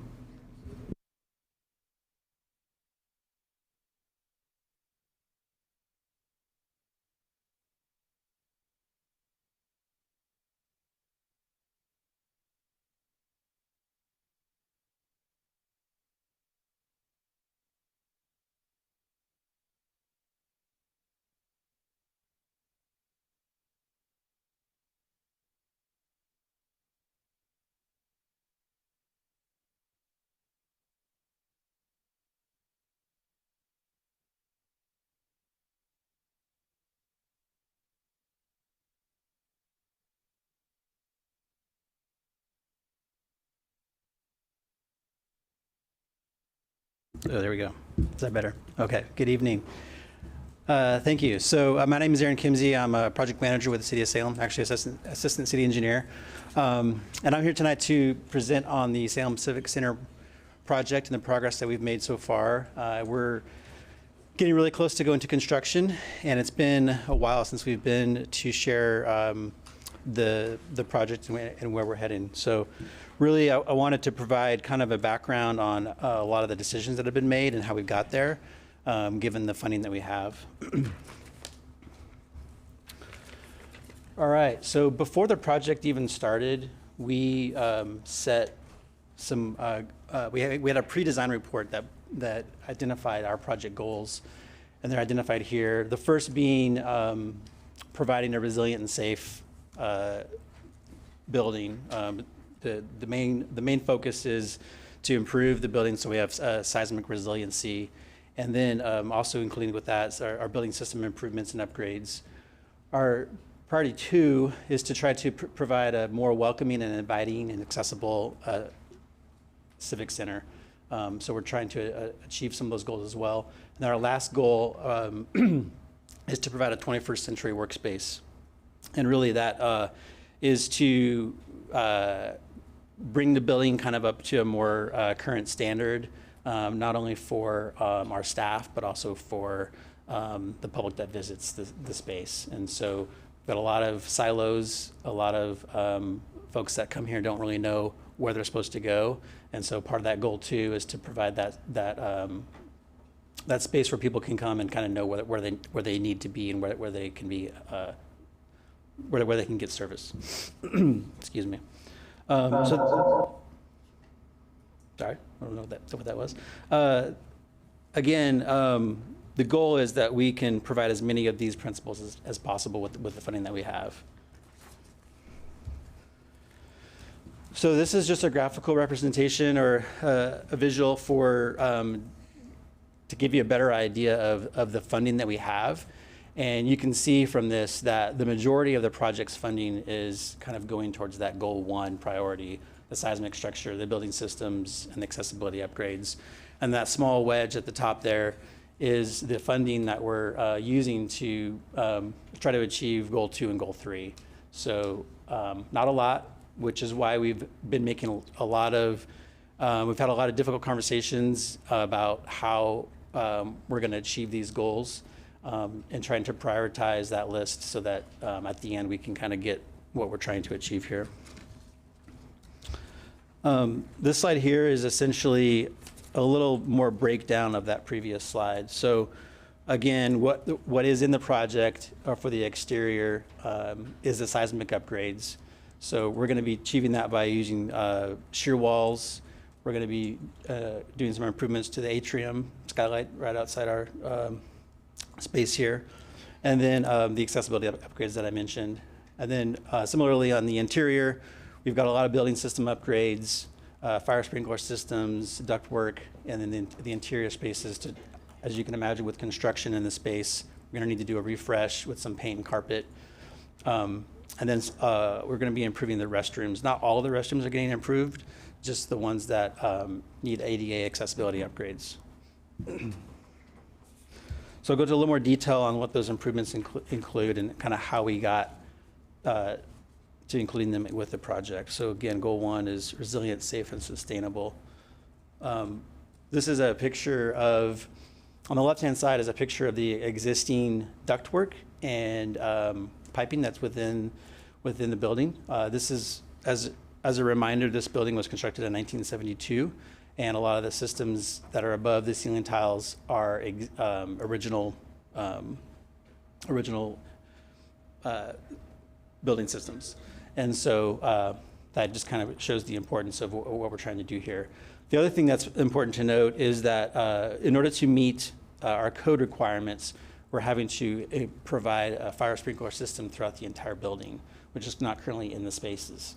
And so to do that, we need to remove the ceiling tile, which makes it a really good time to do the work that's depicted on the screen there, and then go back in with new ceiling tiles and new lighting. Again, with the building being vacant, it's really important for us to take advantage of that opportunity and do as much as we can with the funding that's available. This is the type of work that we can't do at a later date, or certainly be very difficult and more challenging. All right, another improvement as part of goal 1 is a new roof. So the existing roof is actually 25 years old. So it's kind of nearing the end of its life, but still has probably a solid 5 to 10 years on it. However, we do have leaks in the building that have been difficult to identify, and we actually, on average, spend, well, here it says about $20,000 over the last few years to try to find those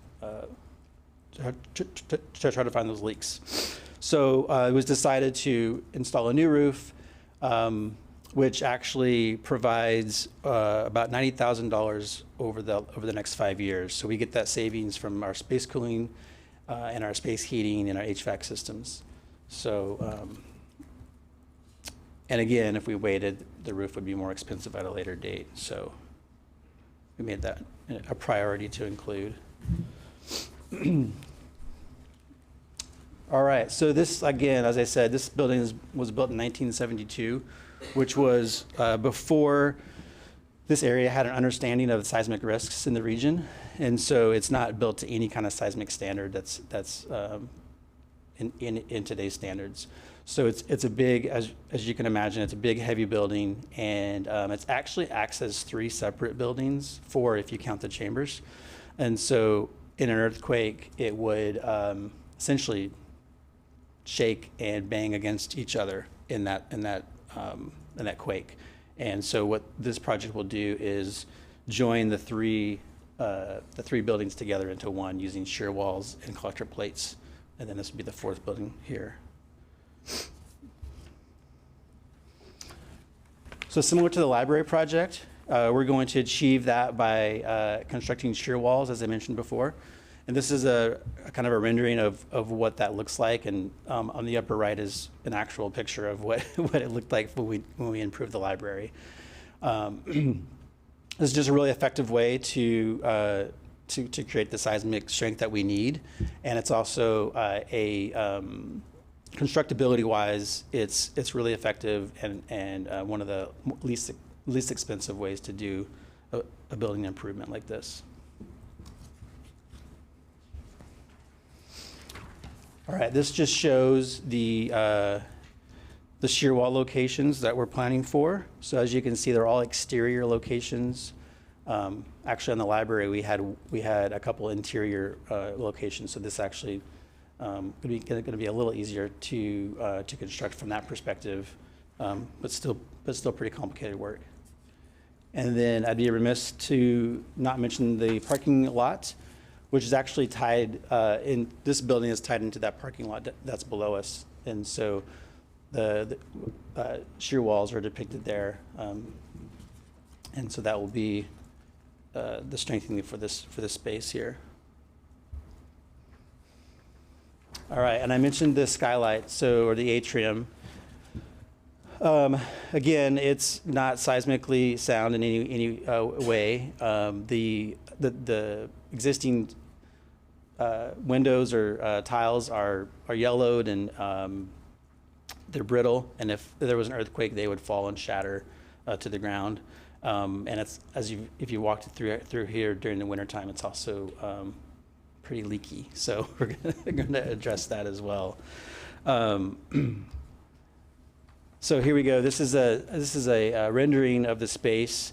I'll note that in the rendering, the concrete looks a little wider and fresher than it actually is, which the atrium for sure will be new concrete, but the space around it, a lot of that will be existing. So some of the water stains over the years are still going to be there when we're done with the project. So, but what we really wanted to point out is, the existing structure cannot be maintained as currently constructed, and the lighting that comes through is inhibited by the stains. And so what we're going to get with the project is a new atrium that we can have facilities walk upon and do their maintenance that's necessary.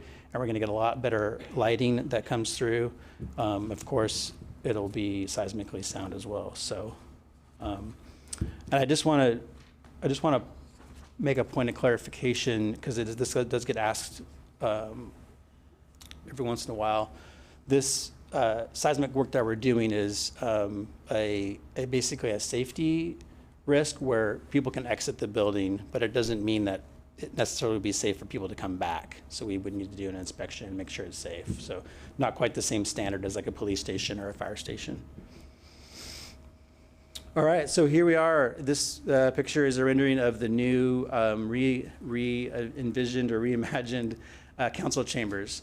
So it was a high priority from the Bond Oversight Committee to improve council chambers. We heard a lot of things about the accessibility. I actually tripped when I was over there on the ramp, which I've heard a lot of people do. So I kind of chuckled to myself, like, okay, we're going to make this better when we're done. But really, we wanted to highlight the accessibility of the space, the functionality of the space, and the flexibility of the space. And so what you see here in the rendering is we're going to be moving the dais for the council to kind of where the mayor is now, and then the public will be over here on a sloped floor. So we're going to get rid of all the stairs and all these ramps to make it much more accessible. And that space up in front will be a flexible space that could be used for a different type of meeting if we wanted to have something there for that. And I have one more picture of the kind of a different angle of the space. Again, the wood in here looks a little more refreshed on the rendering, but a lot of this wood will be the same. They just don't quite have the color on their imaging software, and so we'll have a night that the ceiling will be the same. So we're going to try to maintain a lot of the neat characteristics of the space, but try to make it more functional.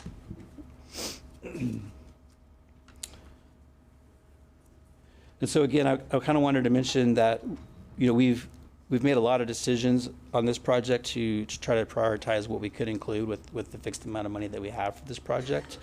And we recently, I should say the staff and the project team have highlighted a short list of additional items that we feel like are a high priority and should be completed with this project.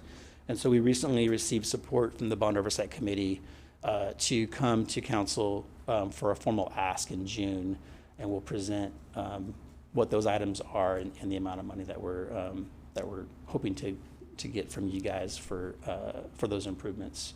So more to come on that, but I kind of wanted to give you a sneak peek to let you know that that's coming up in June. And then lastly, as was mentioned earlier, we are relocating, and so I think this slide kind of represents well what's happening, where services are going to be. And so the main, well, I should say, so 295 Church, the general counsel and litigation, those folks have already moved and are operating out of that space. And we had a small work group move to our UD offices downtown. The big move that's going to happen actually next week, starting next week, is our move to 440 Church Street. And that's going to include the services that are on the board there: city manager's office, community planning development, customer service center, finance, and can't read the last one, community services, I think. And then in late June, early July, the public works staff that's currently at Civic will move to the public works operations building. And then lastly, we have a building that we've leased at 2850 Broadway that's going to have the courts in there. And so they're moving starting in July for that effort.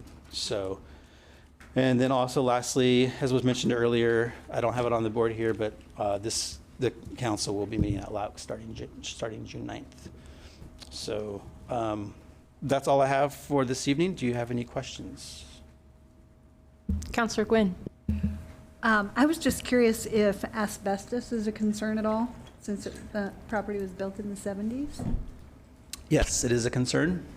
We did a full building hazardous assessment report and identified some levels of asbestos in the pipes, in like the floor mastics, just kind of a variety of spaces. And so we'll be addressing that with an abatement prior to full, or actually the demo contractor will be the demo contractor plus the abatement contractor. We had a similar issue with the library, so nothing too crazy, but definitely something that is typical for a building of this age. Yes. So sorry. Follow up, Councillor Gwynn. Follow up. Sorry. Do bond funds cover that then, the cost of the Yes. asbestos abatement? Yep. Mm-hmm. Councillor Brown. So I think I've asked this before, I just don't remember asking. So remember you were sharing with us about the new roof, all the HVAC and cooling savings we're having. Did we make a decision of putting solar panels up there or no? Did we talk about that? Yes, good question. So we actually are required as part of this project to spend 1.5% of the project on solar. Oh, good. Renewable energy, and we've identified space on the roof for that. Oh, and we had a similar requirement at the library. If you want to Google Earth it, you can see our solar array on top of the library. So good. Thank you. Yeah. Thanks, Madam Mayor. Councillor Tigan. Thank you. I also have a question about the skylights in the roof. When I look at the drawings here, a few pages back, the existing to the new, that the second rendering, the new one, it looks more like just new glass, more than just new glass. It's like a a different structure holding them up. Is that correct? Like the actual atrium that holds the glass is going to be rebuilt somehow? Yes. Yeah, it'll be completely torn down and rebuilt. And I'm excited to see that happen. One of the challenges of this project, I didn't mention this, but this is a historic structure, and so it's identified as it's on the historic register. Yeah. And because of that, we are not allowed to change more than 50% of the building without getting into a kind of a different level of questions and criteria. And so we worked really hard with the design team and our historic, our archaeologists to identify what we could do to kind of maintain the look and feel of the previous design, and so this is what we came up with, and so we've been given the thumbs up on this. Yeah, it kind of meets the. It looks very cool, and I'm excited to see it too. And I would suggest that the moss and staining on the concrete is not historic, and so. Power washing it could go a long way. I don't know if that was covered. Councilor Teigen, excellent point. I apologize for interrupting. We need to vote on and make a motion for an extension. So, Councilor Gwynn. I move we extend our meeting 20 minutes to 10:20. I'll second. Motion by Gwynn, second by Nishioka. We vote, right? Will the recorder please call the roll? Counselor Teigen, Aye. Counselor Nishioka, Aye. Counselor Matthews, Aye. Counselor Gwynn, Aye. Counselor Brown, Aye. Counselor Nordike is absent, Counselor Varney, Aye. Mayor Julie Hoy. Aye.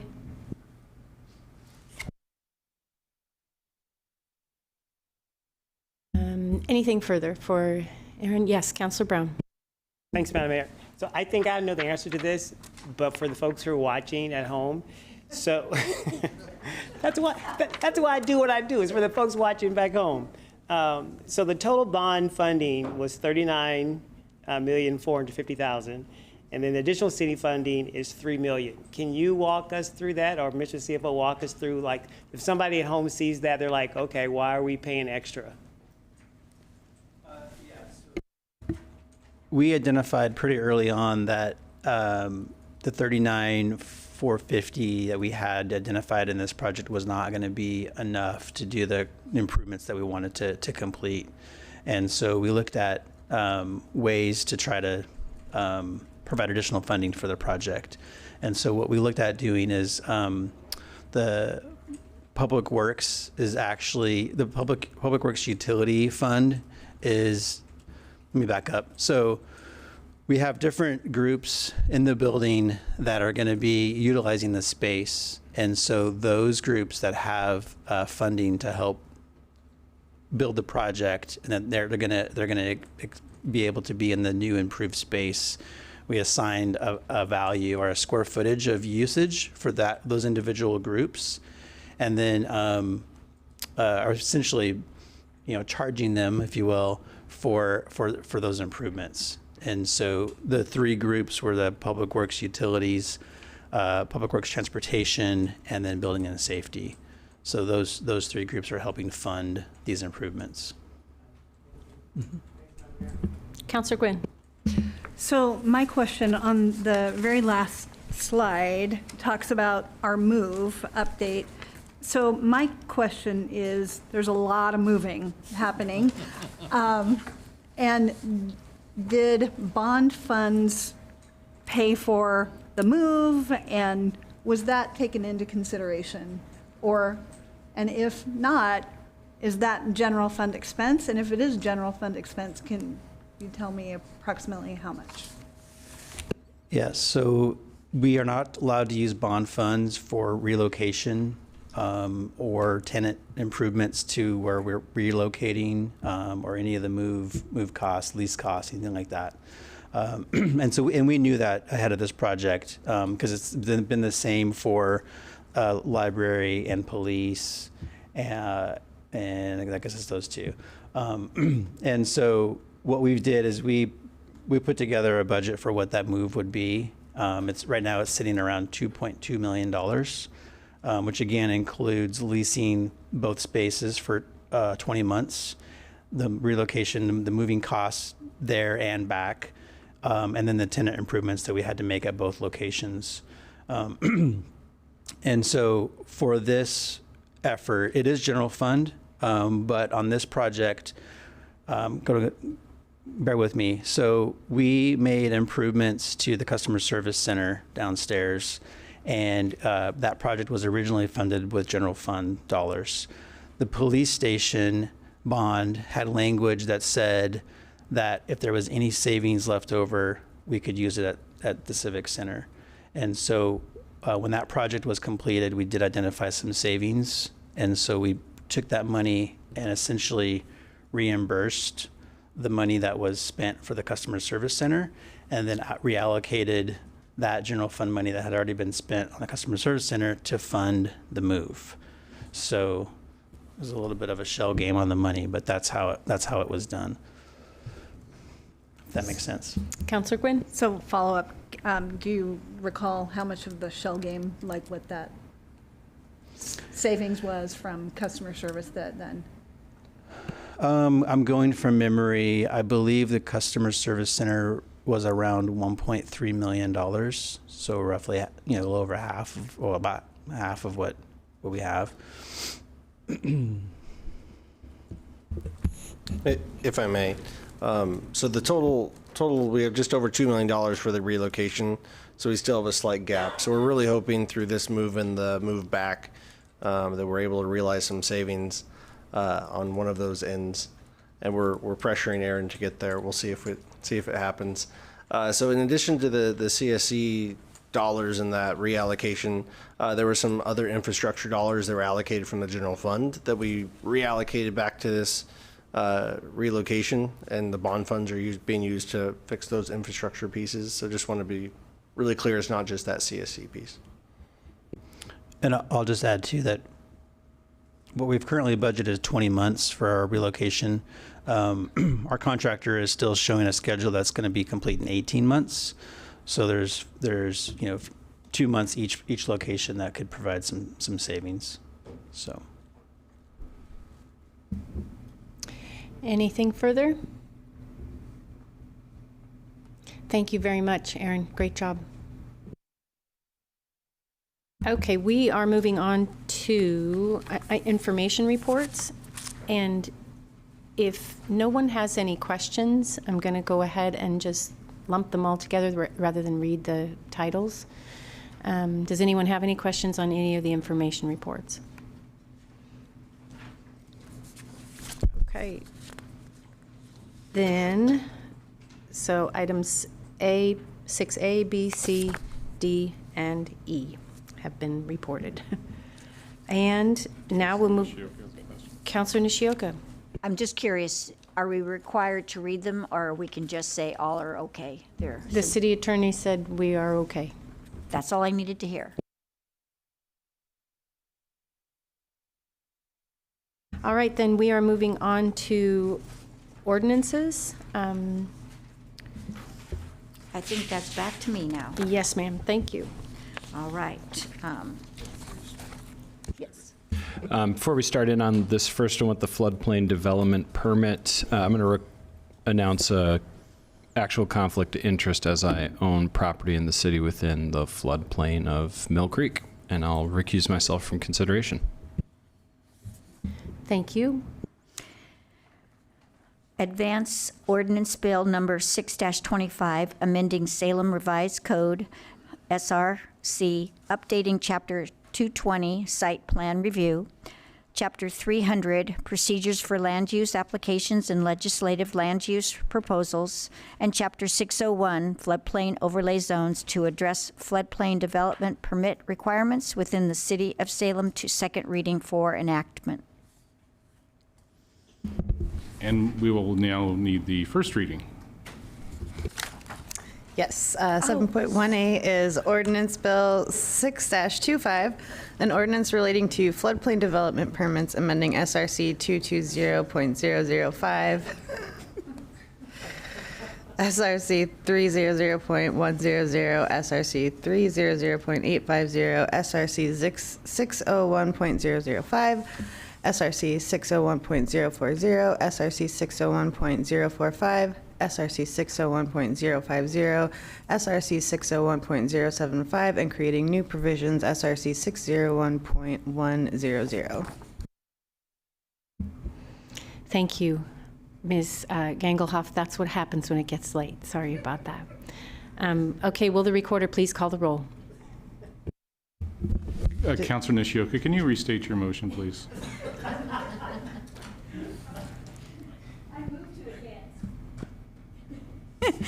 I move to advance Ordinance Bill number 6-25, amending the Salem Revised Code, updating Chapter 220, Chapter 300,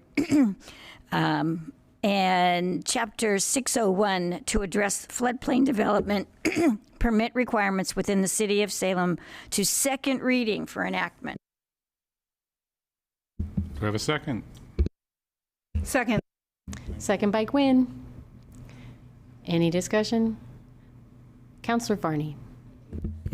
I just wanted to ask, it seems like we're way into this process, but I just was wondering about the public comment about a public hearing for this or whatever as an alternative. And I just wanted to mention, it just seems like we've been through all this before. I mean, back November 25th, City Council directed staff to move forward with this, with the permit by permit approach, and then I notified FEMA that that was the chosen path we were going on December 2nd. So there's been plenty of time for comments, et cetera, and I think we should move forward with it. Thank you. Anyone else? Will the recorder please call the roll? Councilor Nishioka. Aye. Councilor Matthews. Aye. Councilor Gwynn. Aye. Councilor Brown. Aye. Councilor Nordike is absent. Councilor Varney. Aye. Councilor Tigan is absent. Oh, abstained. And Mayor Julie Hoy. Aye. Motion passes. Moving on to item 7.1B. I skipped Councilor Nishioka.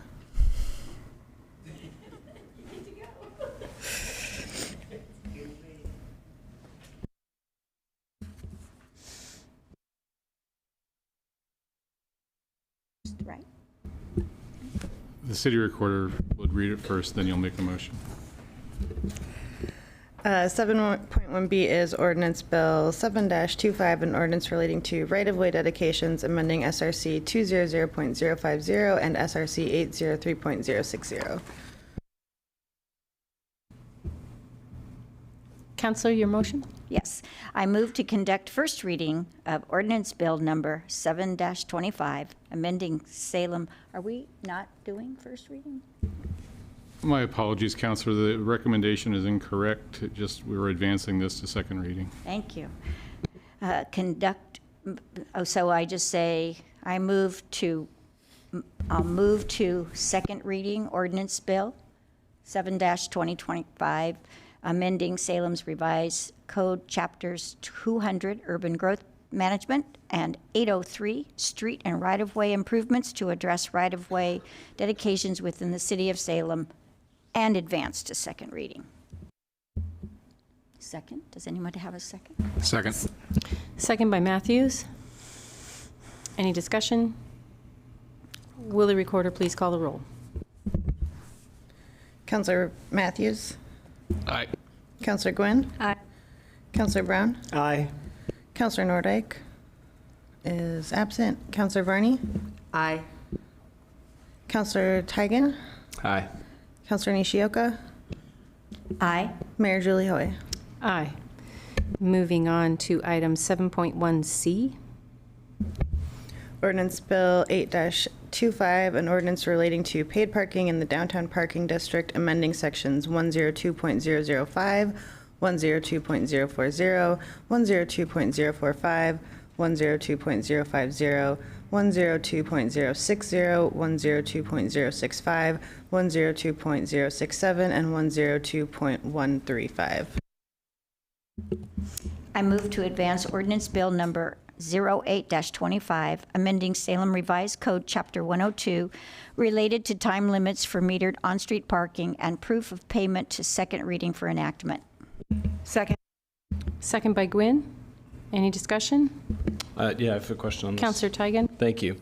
I would like to pick up what we heard from our commenter and fellow Budget Committee member, Evan Manville, about Section 102.045, the new subsection A. And this reads as increased annual assessments to finance the operation of the downtown parking district are capped at the lesser of the percentage increase of the BLS, General Consumer Price Index, or 2%. I would love to hear from staff why this is still in here. I've understood these annual assessments to be what the downtown businesses paid to fund the downtown parking district, and so curious as to why it remains in the amended code and the justification for keeping this growth on the fund. I think the staff report identifies this barrier to growth as one of the things that has kept it from being viable. I'll take that one. Oh, you're up. I'm up here. Where'd she go? I'm hiding from you. I'm sorry. The reason that this is still in here is because at this point in time, we are not undoing the parking tax. So we need to have about a year of crossover to fund operations. So when you put the parking meters into play, you're not going to be having a year's worth of operational revenue in July, when they're deployed, which is what the parking tax provides. So we will be continuing this fiscal year, starting July 1, to continue to receive parking tax payments, and then we will be moving towards unwinding. And we will be coming back with another change to this section of code to completely undo the parking tax. But that will be a future action. Thank you. Councillor Matthews. Were the downtown businesses, do you feel like they're pretty aware of and understanding of this, and what was their response to this? So, we have not communicated with every business downtown. We have communicated with a lot of them and the Main Street organization. I would like to have Cherie Wargren, who's waited all evening for this opportunity to come up and speak on this, to come up, and she's been involved in the outreach to the business community. Cherie, if you could wait just a sec, maybe we could have another extension to 10:30. Yeah, I move to extend our meeting another 10 minutes to 10:30. I'll second that. Okay, all in favor? Aye. Aye. Any opposed?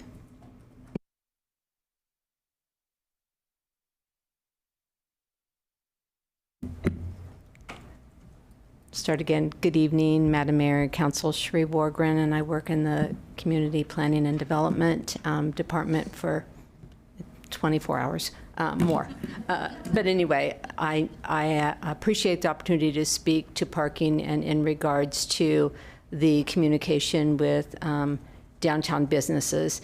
The Downtown Advisory Board for many years, as part of the communication during the budget process, gave communications to council saying we have a need to implement paid parking in downtown. So the board is comprised of business representatives and other stakeholders in the community.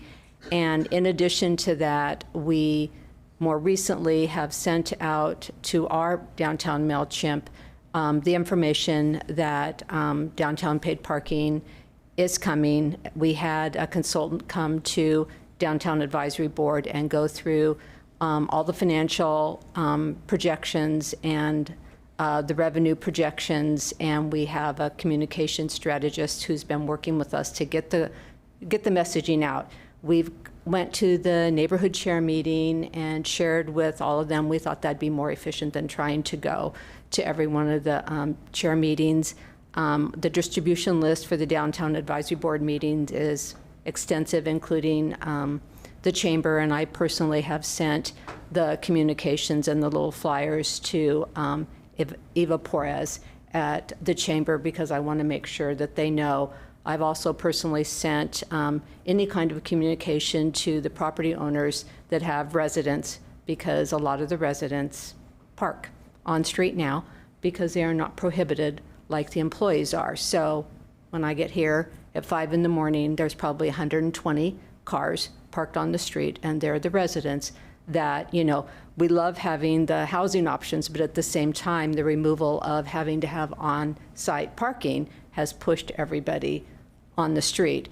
So the paid parking, you know, will help push people into the parking structures, which will be great, another revenue source. And again, those coveted on-street, high-demand parking spaces, you will pay for the privilege of using that. So, and we've spoken at Main Street. We've done actually a lot in the midst of everything else that you've been working on to try to get the communication out there, and it's all online. We have FAQs. If you have any questions, you know, I think you know who to come to, so I feel good about that.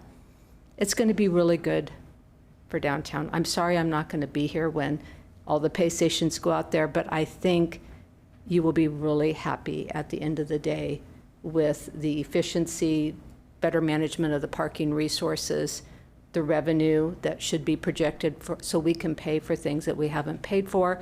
Councilor Nishioka knows we haven't done power washing for over 12 years. We haven't had baskets for over 8 years.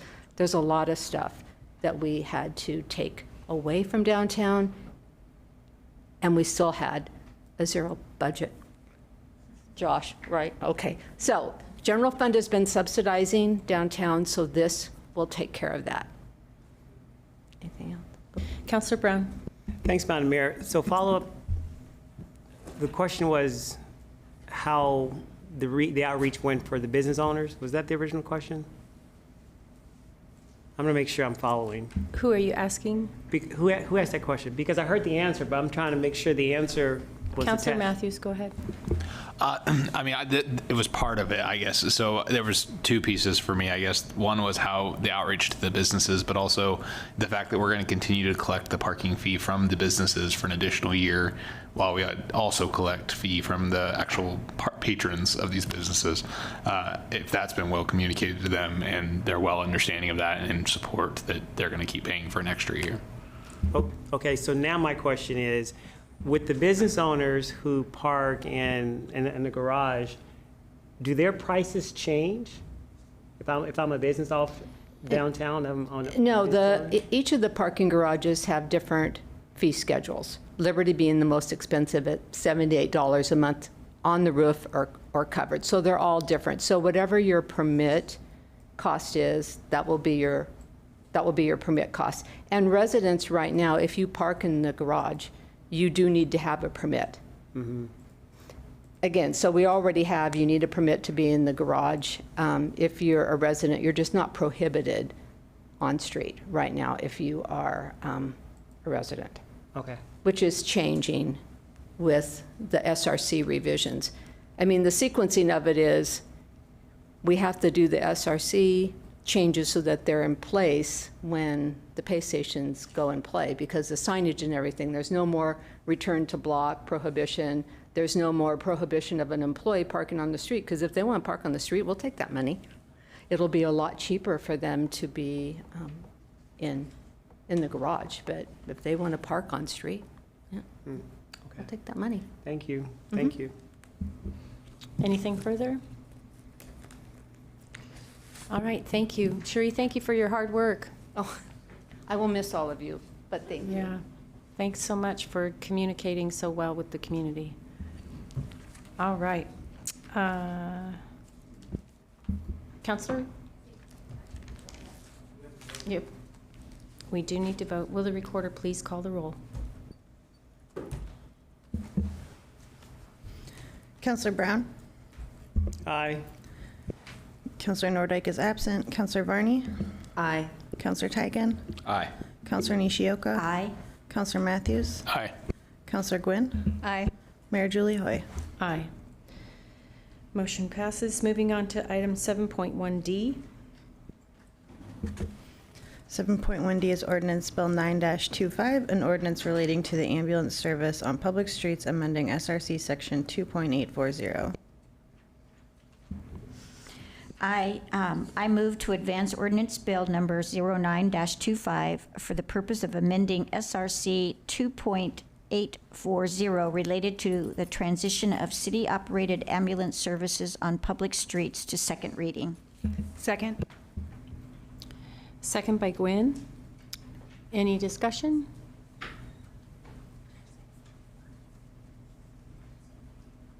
Seeing none, will the recorder please call the roll? Counselor Nordyke is absent. Counselor Varney? Aye. Counselor Tigan? Aye. Counselor Nishioka? Aye. Counselor Matthews? Aye. Counselor Gwynn? Aye. Counselor Brown? Aye. Mayor Julie Hoy. Aye. Motion passes. Moving on to 7.2A.